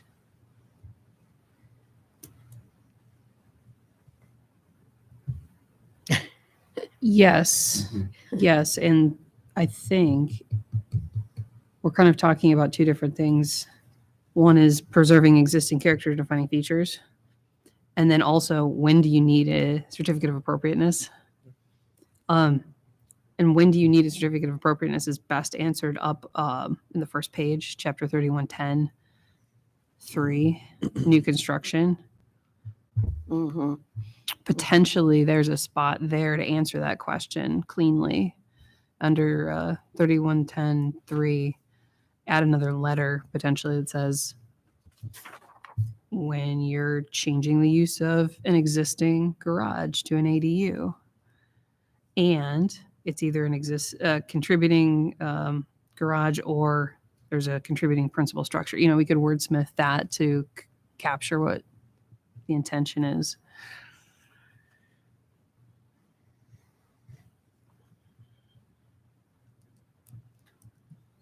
Were you saying under 3 or under 2? Oh, I was saying under 3. Because 3 is new. 3 and 2. construction. Yeah. Okay. Maybe it fits better under 2. Okay. Yeah.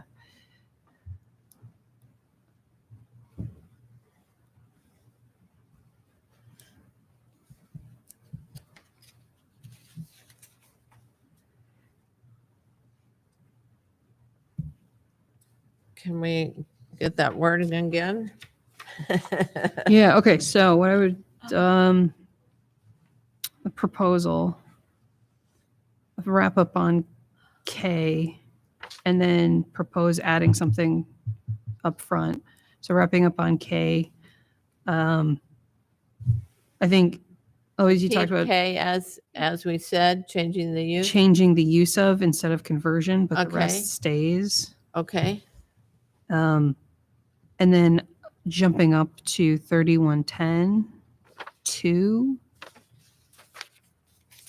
where it talks about when a certificate of appropriateness is needed for various alteration cases. That might be a place to add a 2D that says when an existing, help me out wordsmith there. What I want to say is basically you're converting a garage to an ADU and it's either a contributing garage already or it's got a contributing principal structure.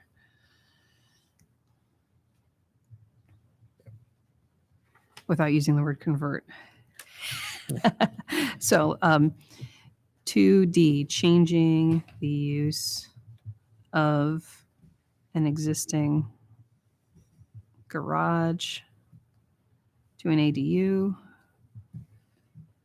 if garage is contributing or the property as a contributing principal structure.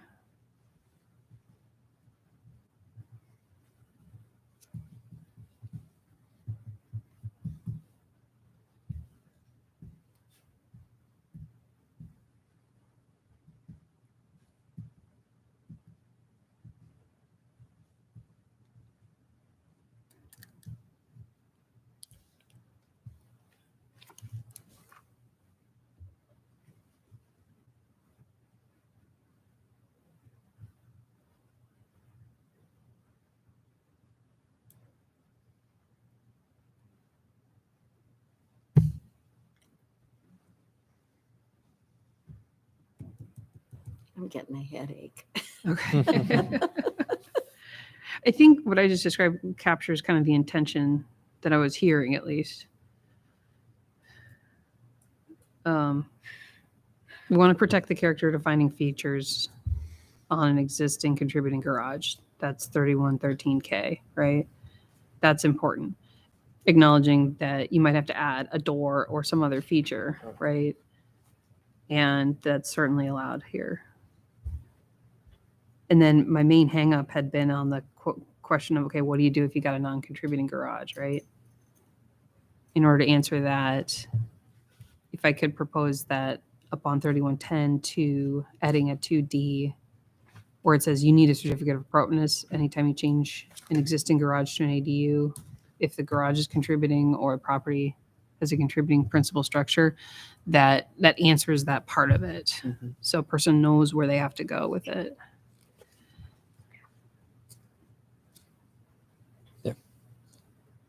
I think all of that tracks. I follow it. I think it makes sense to add a letter D, an alteration that is addressing the instance in which we're changing the use or converting, whatever you prefer, a garage to an ADU.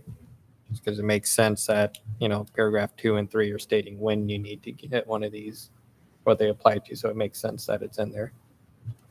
The official wording of what that subparagraph D is, I don't know. So that, that would yeah. need work, Yeah. but I do agree that it makes sense for that. so that you would add a D under both I think you would, alteration and new I construction. think you would only need it under alteration because I think new construction already covers us if they were to make an addition.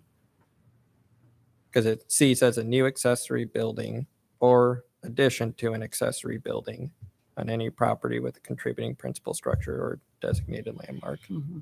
An ADU is still an accessory building, so that C covers us already. If you were to add on, if you're to do an addition to create that ADU, we're covered. So really, it's just adding it to the alterations paragraph. And I think as far as wording that point D, the other three are like Yeah, framed that's where in I was terms of thinking. architectural features. That's what I was looking at too. And so if Everyone there's a starts way that we can say like architectural features affected by changing a garage's use, or I guess not a non-conforming, but do you see what I mean? Like Mhm. try to frame it in the same way. Otherwise, I think it might be too specific if we're just calling out, changing the use of a garage. Like that's, No, I get it too, because I was looking at that also. It's like, well, Okay. first three all start an architectural feature, an architectural. It's like- Okay, so I don't know if that's enough for you guys to go off of. If that's something, do we need to come up with the verbiage for that D, or is it enough for us to suggest that something is added there and leave it up to? I think we minds understand that than you us to want figure out. somewhere the discussion of this Yeah. verbiage. And I'm not sure if D is gonna be exactly the right place because of the architectural features Yeah. Mhm. being discussed, but we can find a place for it. Mhm. How's that sound? Cool. Okay. Thank you. Yeah, I appreciate that.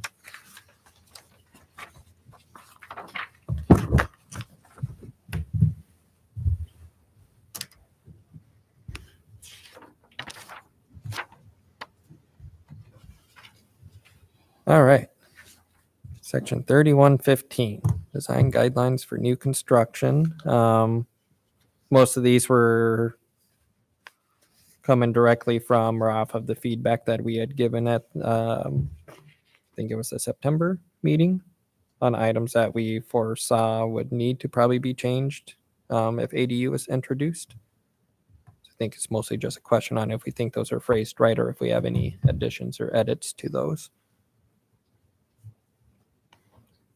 Where we talk about the location of the structure and its orientation, why not just say the location and orientation of the structure on the lot? And it's in K and in N. Yep.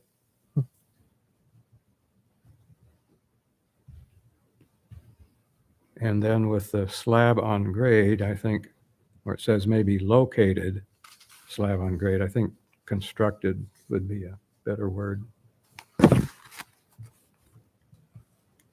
Yeah, I did some more marking up after I made copies of.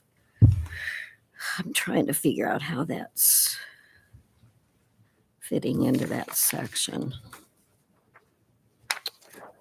3115.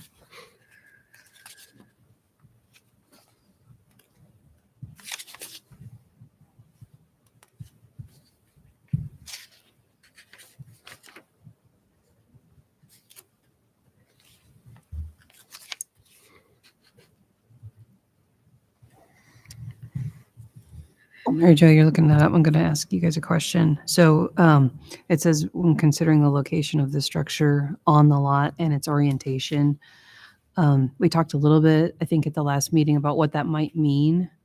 If I remember, essentially, when it's facing the street, essentially in the quote unquote front of the lot, that's when this applies. But if it's in the back, then none of this applies. People can kind of do what they want. And I don't want to paraphrase it incorrectly, so to Right. definitely I correct think me. the idea was to have some flexibility.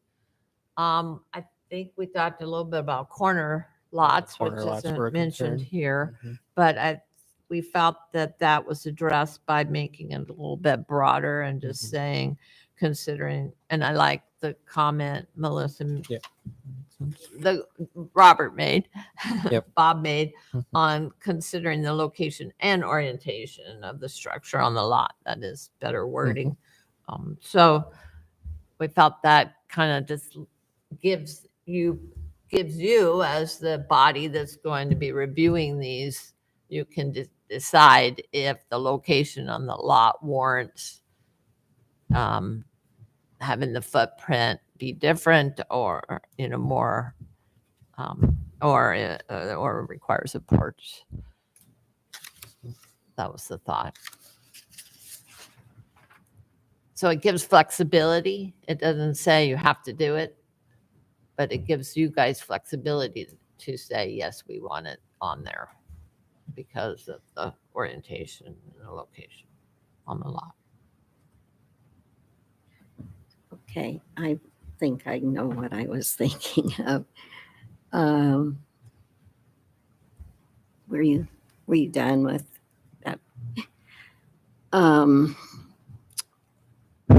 I was wondering about adding a section 11, just called accessory dwelling units.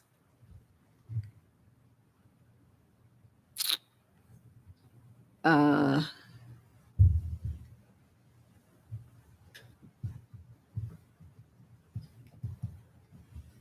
let's see. Wait a minute. No, that wouldn't work. Okay, so garage and this. Okay. No, you would just be adding under 10 the ADU, correct? Right, because an ADU is an accessory building. Yeah. And so then that way we could kind of simplify it Okay. and apply things to garages and To that point, is a garage an accessory building? I believe it is. So, So, okay. but in the title, just be accessory buildings. And that covers both. Yeah. Not to say we have to delete and change, but Right.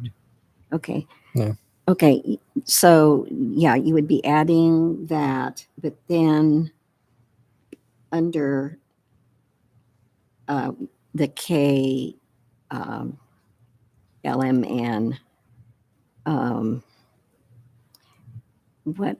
what we discussed at the previous meeting was the exceptions that we would need to address. And I'm trying to simplify the wording. Under K, I was just suggesting eliminating that first sentence. I don't think it's necessary. And just say a standalone ADU may require a porch as determined by the HPC. And I'm not sure, I was confused about when considering the location of the structure on the lot and its orientation, does the commission determine that, or is that zoning determination? you would be making the determination of the certificate of appropriateness. So you would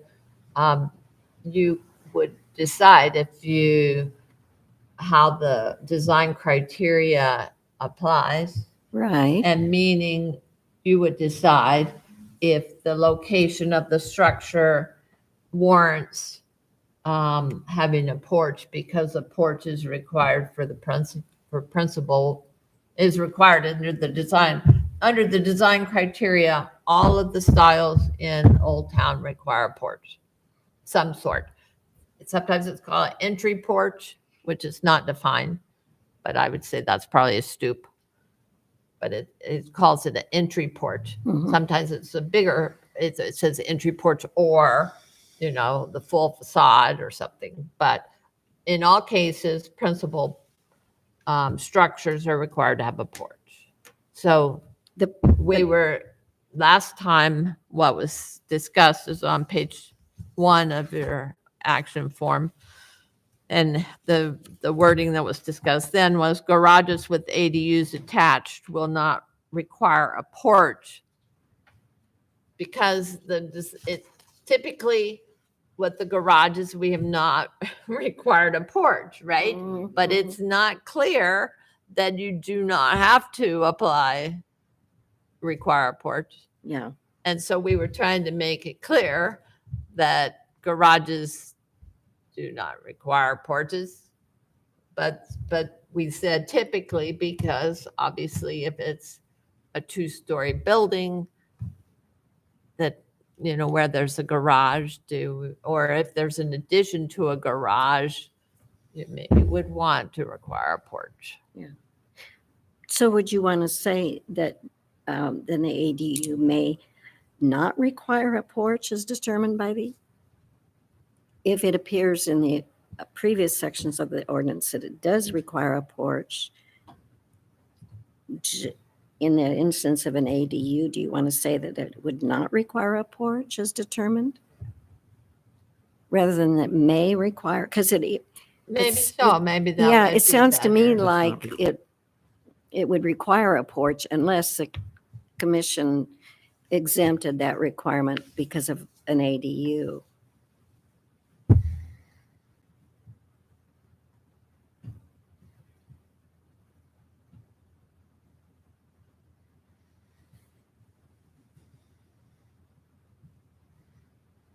And I think you could say not, say that. I mean, say it the way you said. because now for the two-story requirement, it says it's exempt. It may be exempt.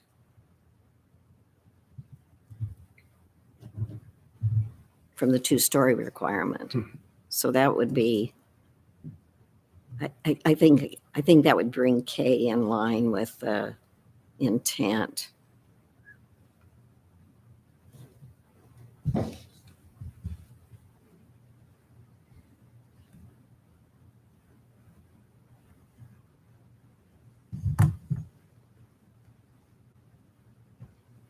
Can I make a suggestion that instead of just having a declarative sentence to start K, you say, even though garages and accessory buildings do not typically require a porch, standalone ADU may or may not require a porch as determined by the HPC.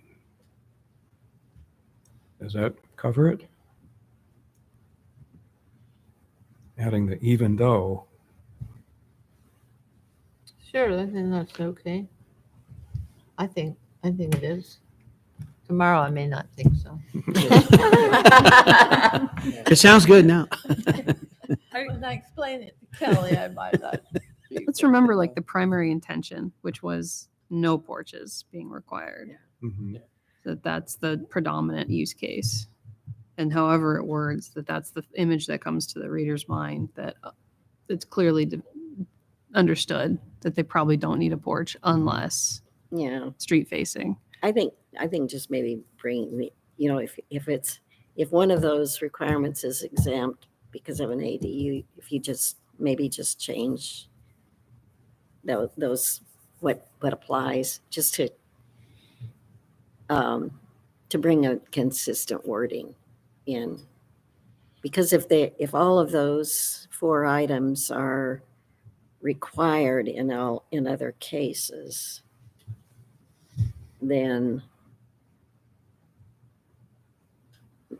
just an exemption from that requirement isn't that kind of what we're looking for?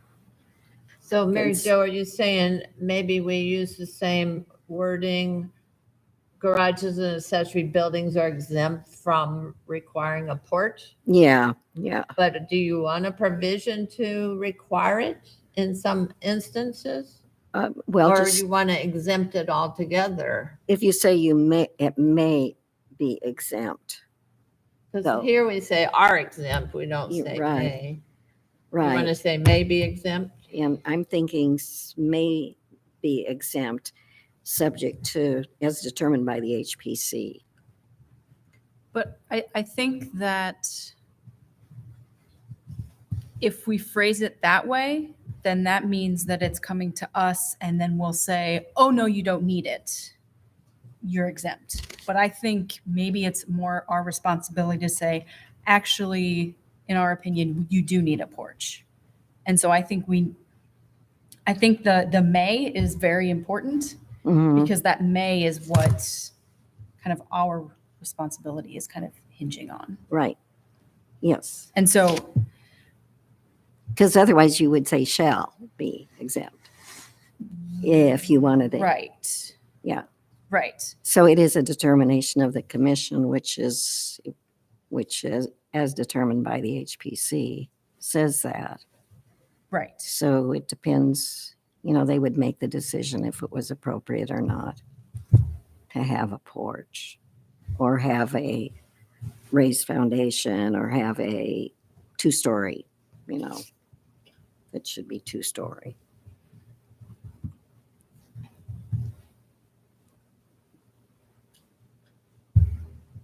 Every time we make something up to the HPC, it introduces a lot of uncertainty about what's required, both from a homeowner perspective, looking at this, and sitting here. What are we judging it by?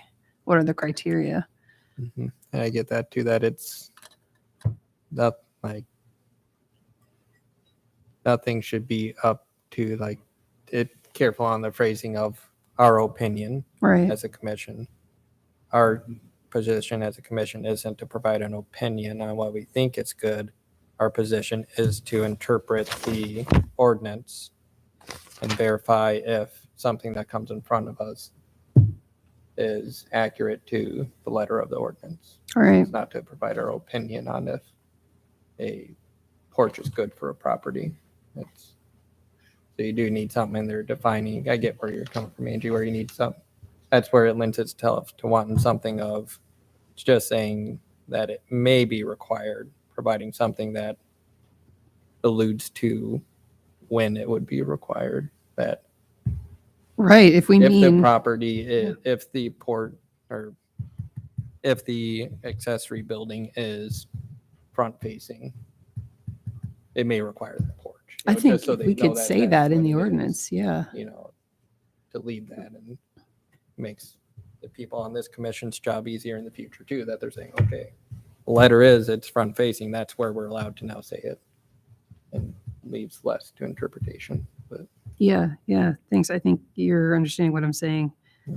So one edit could be a standalone ADU may require a porch if street facing, comma, and then you can keep as determined by the HPC yeah.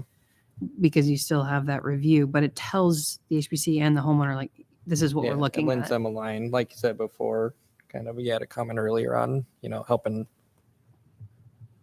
a homeowner verifier know that, oh, okay, there is a possibility that this works. It just gives them that thread on, it's not so open-ended that they're like, oh, well, it says may, I guess I just got to apply anything here. It gives that thread of, okay, my ADU I'm putting in is front facing. I probably have to go get this approved, or I'm going to have to really make my case to get this approved. Whereas a person that has it buried behind their house is going to look at it and go, oh, okay, I'm pretty confident I can do this, you know, and it's going to be an easier process, but it helps the landowner out a little bit that way. Yep, you got it. Yep, it adds the specificity to the Yeah.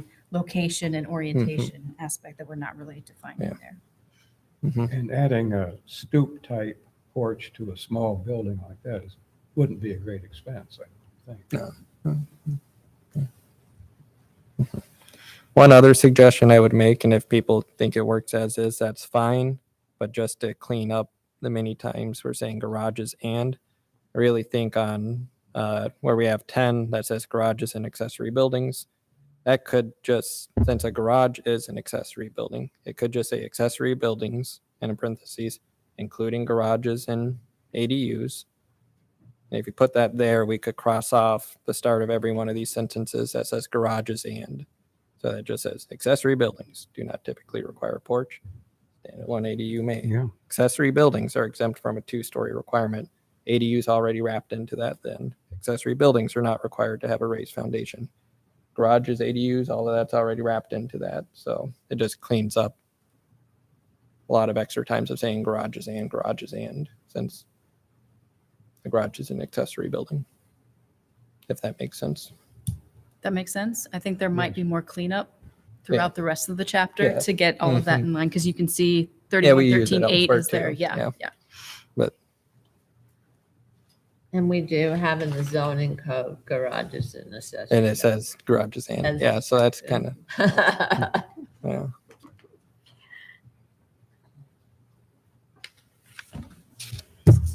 So that'd be my suggestion. Like I said, if it's too much and it doesn't align with zoning code, that's fine. It's just, there was a redundancy to me in my brain that could get No, I crossed think out, but the way you said made sense, but yeah. it might And that's when you can work take back better. to staff if they're actually like, whoa, have- this if is you're gonna doing cause a word conflicts search for between. garages, Yeah. then it would pop up, right? Mhm. Yeah. I don't know. Mhm. So I'll leave that one open-ended, but.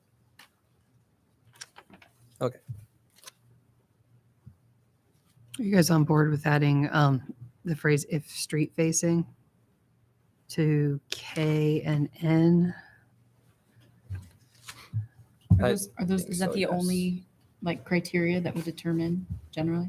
Yeah, I mean, that's essentially what we're saying here without saying it. So I really want to add that. I think it makes sense too. I think that helps you on the corner a lot because it's covering both streets that it may face. And Okay. but I think it makes sense. Well, other people's opinions as well, but You guys I'm okay on with board. it or neutral? Well, if the primary entrance is facing the street, is what you mean, right? yes, where they would put the porch. Mm, Well, I can tell you that looking at some of the historic garage, some of the garages that have been added, that were new construction, when the garage had a street facing side, it was required to have windows, but maybe it wasn't required to have windows if it was facing the neighbor's property or something like that. But so there were times that even windows were a criteria, or maybe even a side door Mhm. because it faced the street. So I wouldn't want to limit I it got to you. the entry Mhm. part. But I think just saying when street facing works.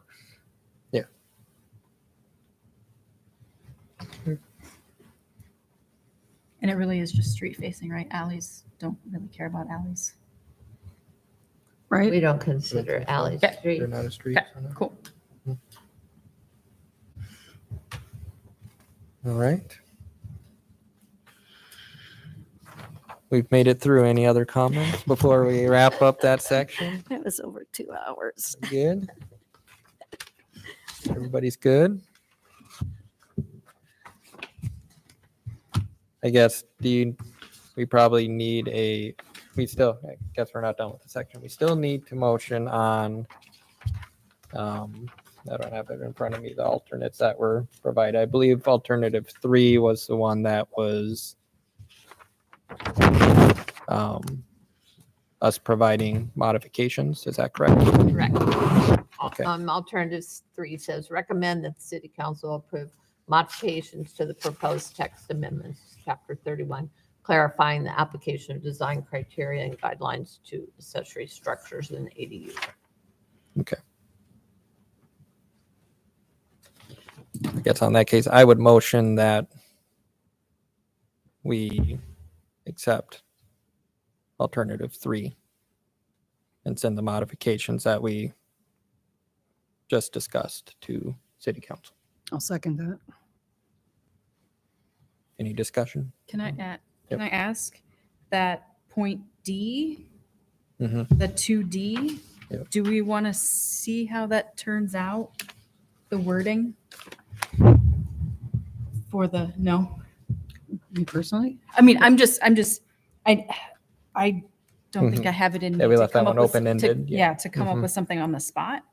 So I think we're sending it back to staff to come up with. Is that something that we want to approve before we send it off? Or are we just okay saying, go for it, and then with that change, we'll send it on? Does that make sense? It makes sense. Yeah. Well, it'll come back here anyway, right? Whatever the staff does, it'll come back to us. Well, the intent was to take it to the P and Z next. Oh, Take what you Mhm. proposed to the P and Z, and then it would go to the council, and P and Z is public hearing, and then it would go to the city council. And go through the ordinance process. I think the hope, the idea was to take it to P and Z before the next HPC meeting. I don't know if that's really going to happen anyway. I don't remember the time. Yeah, when the whether dates. it's on there, I'm not sure either. It may not. So, I mean, you guys could say you want to see that item back and have it come back. You could say that. Or you could say, one idea could be that we send out what's going to, so what happens sometimes is the draft language that goes to P and Z is not totally fleshed out. And it changes before, because they're making a recommendation, and it changes before it goes to the city council. So maybe what, I'm just thinking out loud, Come on, yeah. but maybe it can go to P and Z, and then it can also come back to HPC Before it goes to city council? before it goes to city council, and you can see if you need, Mhm. if you want to do any more Yeah. tweaks. Okay. So I think, I think just to cover our base, I It would would take a say, special meeting. well, that meeting would be after the P and Z meeting, Yeah. but I think we can propose language to P and Z, and they'll make a recommendation.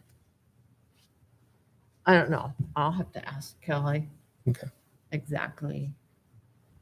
Or it could be a special meeting. I think just to cover our base on the HPC end, I'll just say I want to add to the motion that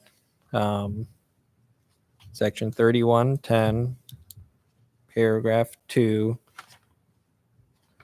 subparagraph D that is proposed, we would like to review the proposed language for that. Well, we also said it may not necessarily be in two. Yeah, and it may not be there. So that's proposed location. We would like to review its staff's suggested location and wording. And Yep. yeah, I will. Yeah, I understand what you're Mhm. saying. I think it's good to have Yeah. a motion. Okay. So you could make a motion on what you've already talked about, and then ask that language and location for Yes. that item come back to you. Yes.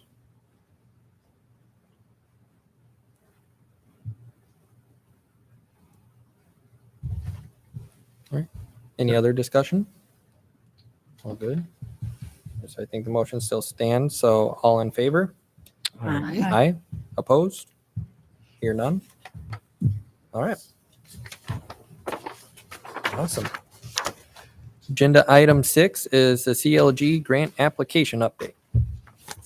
All right, this one can go fast, I think.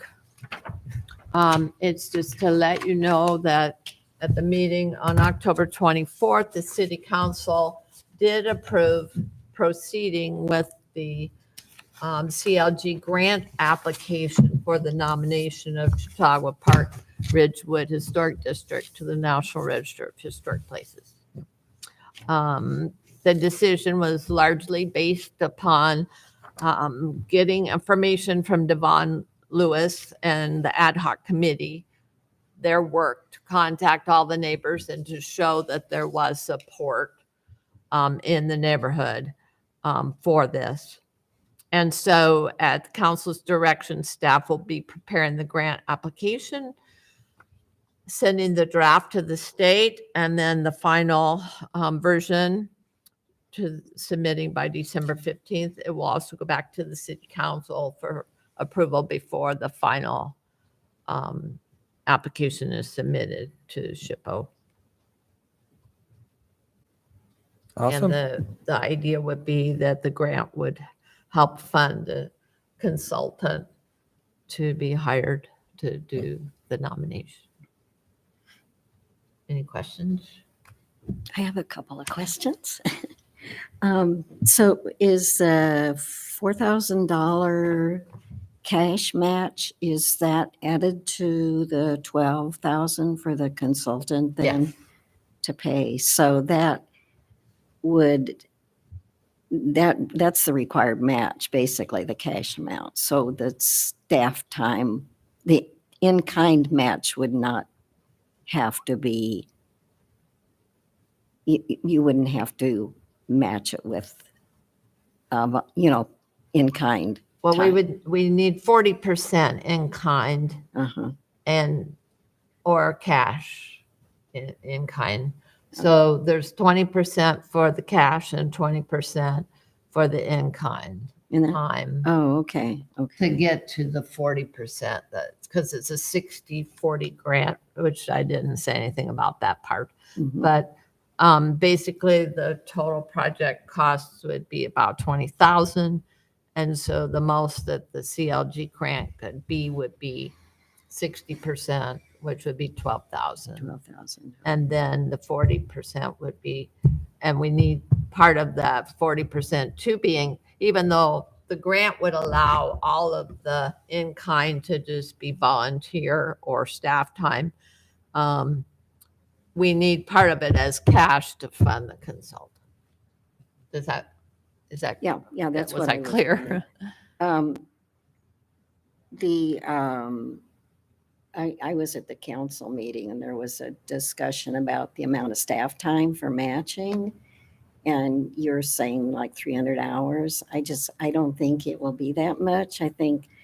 I figured about 100 hours would probably, if you have a consultant that has experience with National Register and the nominations and the technicalities and everything, it's not like the project where you were training the interns. Right. So I think it's going to be, maybe you're going to be scraping to come up with that much staff time to match. And so, and I would just suggest that you put in the commission's time, because commission could be helping reviewing the work of the consultants. So we could be spending, so you could put some of that, the time that the commission would spend as, specified in the grant application is my suggestion to do that. I Because, think the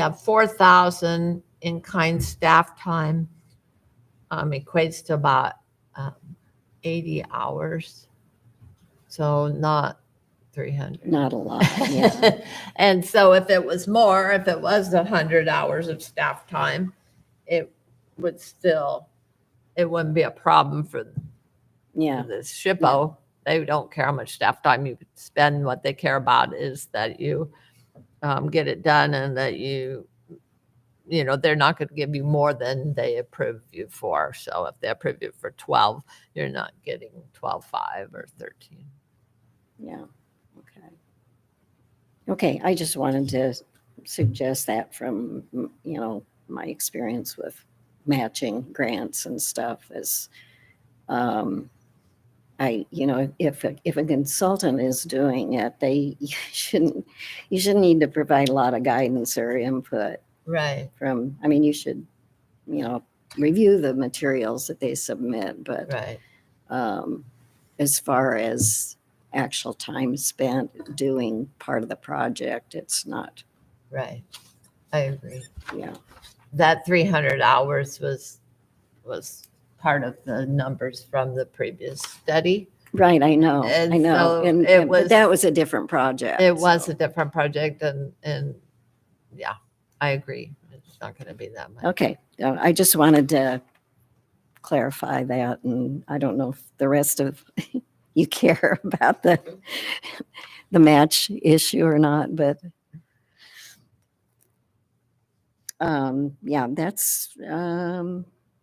that's great. We're doing that. Mhm. And I guess they had an extended deadline for the CLG grant projects The or, last that I had heard, I hadn't really paid attention to all the details, but the last I had heard was that it wasn't going to be September 1st. It probably was going to be October 1st. Well, I quit paying attention and hadn't even realized that they hadn't sent out anything. yeah, And then lo and behold, they sent this out, and it ended up being like very timely. So, it couldn't have been more timely. Mhm. How it yeah, happened. because it would have been too late. Typically, it's a September deadline. So Mhm. they've had some changes with SHPO. They're now under the Department of Economic Development. So there's been Yes, some I saw changes that. to things, and I think that there was maybe a different person that's going to be working with the Yeah. National Register. So that probably all impacted. And they may decide they like having that be the deadline. Mhm. They may stick with that. I don't know. Yeah. Anyway. All right. Thank you. All right, moving on. Agenda item 7 is Chapter 31 update referral request.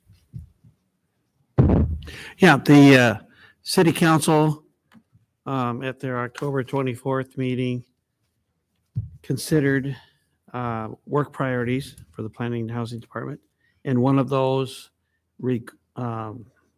items that was before them was the memo from the HPC requesting staff time to be included for the Chapter 31 revision. And so what city council did is they sent a request back to the commission asking for more information.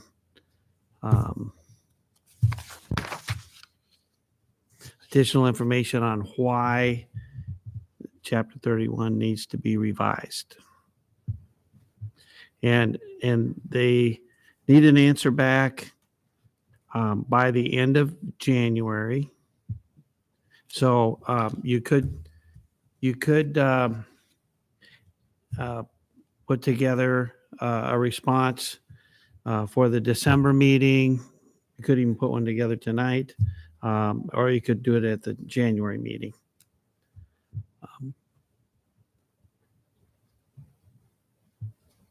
So that's where we're at with your request, and then the city council will take that along with other work priorities and decide if they want to devote staff time to that project.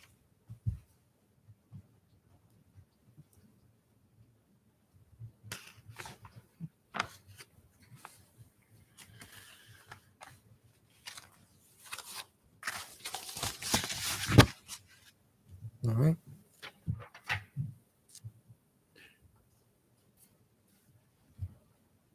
Does anybody wish to discuss that response tonight? Or would they like to wait for the December meeting to collect thoughts and provide then? I will volunteer to put a first draft together. Okay. And plan on sharing that with you guys at the next meeting. How about that? Sounds wonderful. And I Appreciate welcome that, Angie. anything you want to send to me. I'll include it, but Okay. that one. Sounds great. So collect your thoughts on those ones. Send them to Angie if you have some. And in the meantime, she will work on a first draft and we will discuss that at our next meeting. You know, Could I- you get a draft to the members before the meeting? Maybe not. Yeah. Why don't we try to get something to you guys a week before the Yeah, meeting? that'd be fine. Okay. Or even 2 days before. Even if it's just included in the packet, maybe. Oh, if that would be okay. Yeah. Yeah. Okay.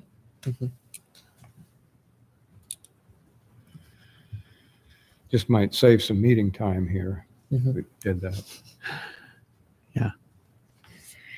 All right. I'll get I that wanna into your make a packet. comment.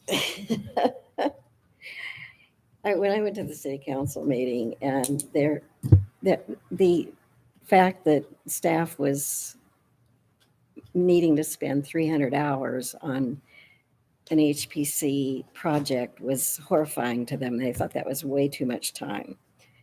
And I mean, we're an important commission and we're I don't know how many planners we have, but how many hours of planning are available? And they are concerned about our commission getting 300 hours, I think is, I think that we need to make it known that we're a legitimate commission that needs staff assistance and they shouldn't be treating us like we aren't important enough that staff should give us support. That was my impression. So I don't know if that's anything you want to kind of think about when you're putting this together, but I Well, just, they were concerned about 300 hours just on that one issue, not just, I know, but that's everything. nothing. That was nothing from that issue. And my impression is they just we're not important enough. Our projects are not important enough to devote staff time to. And like I say, I don't know how many planners we have or how their time is allotted for all the projects, but I just don't think that historic preservation should be thought of as we shouldn't get staff support for projects. That's just wrong. That's all I have to say about that. All right. Moving on from that one, we would go to item 8, commission comments. Is there any additional commission comments on any subjects? Thank you, You- Ray and Eloise, for the long discussion. Mhm. Oh, sure. Really appreciate that. Yeah, you're welcome.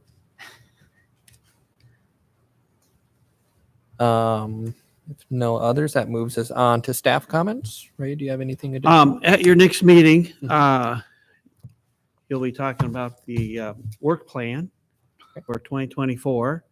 That will be part of the annual report for the certified local government annual report.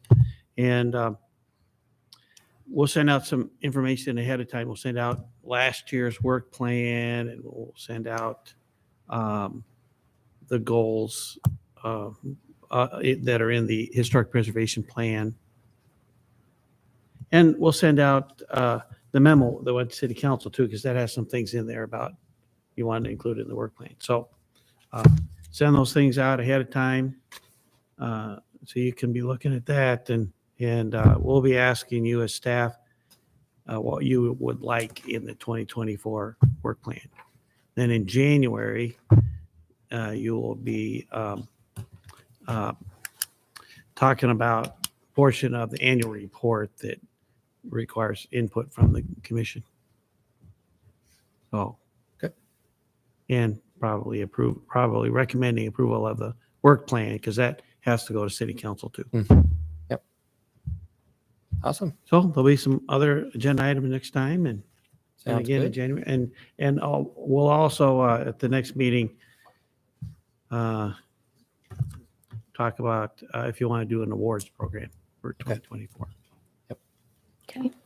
Awesome. Yeah. Thank you for the heads up on those. Yeah, you're welcome. All right. If there's no further staff comments, That's it. all right, then I will motion to adjourn. I'll second. All in favor? Aye. Aye. Opposed? Thanks, everyone. We are adjourned.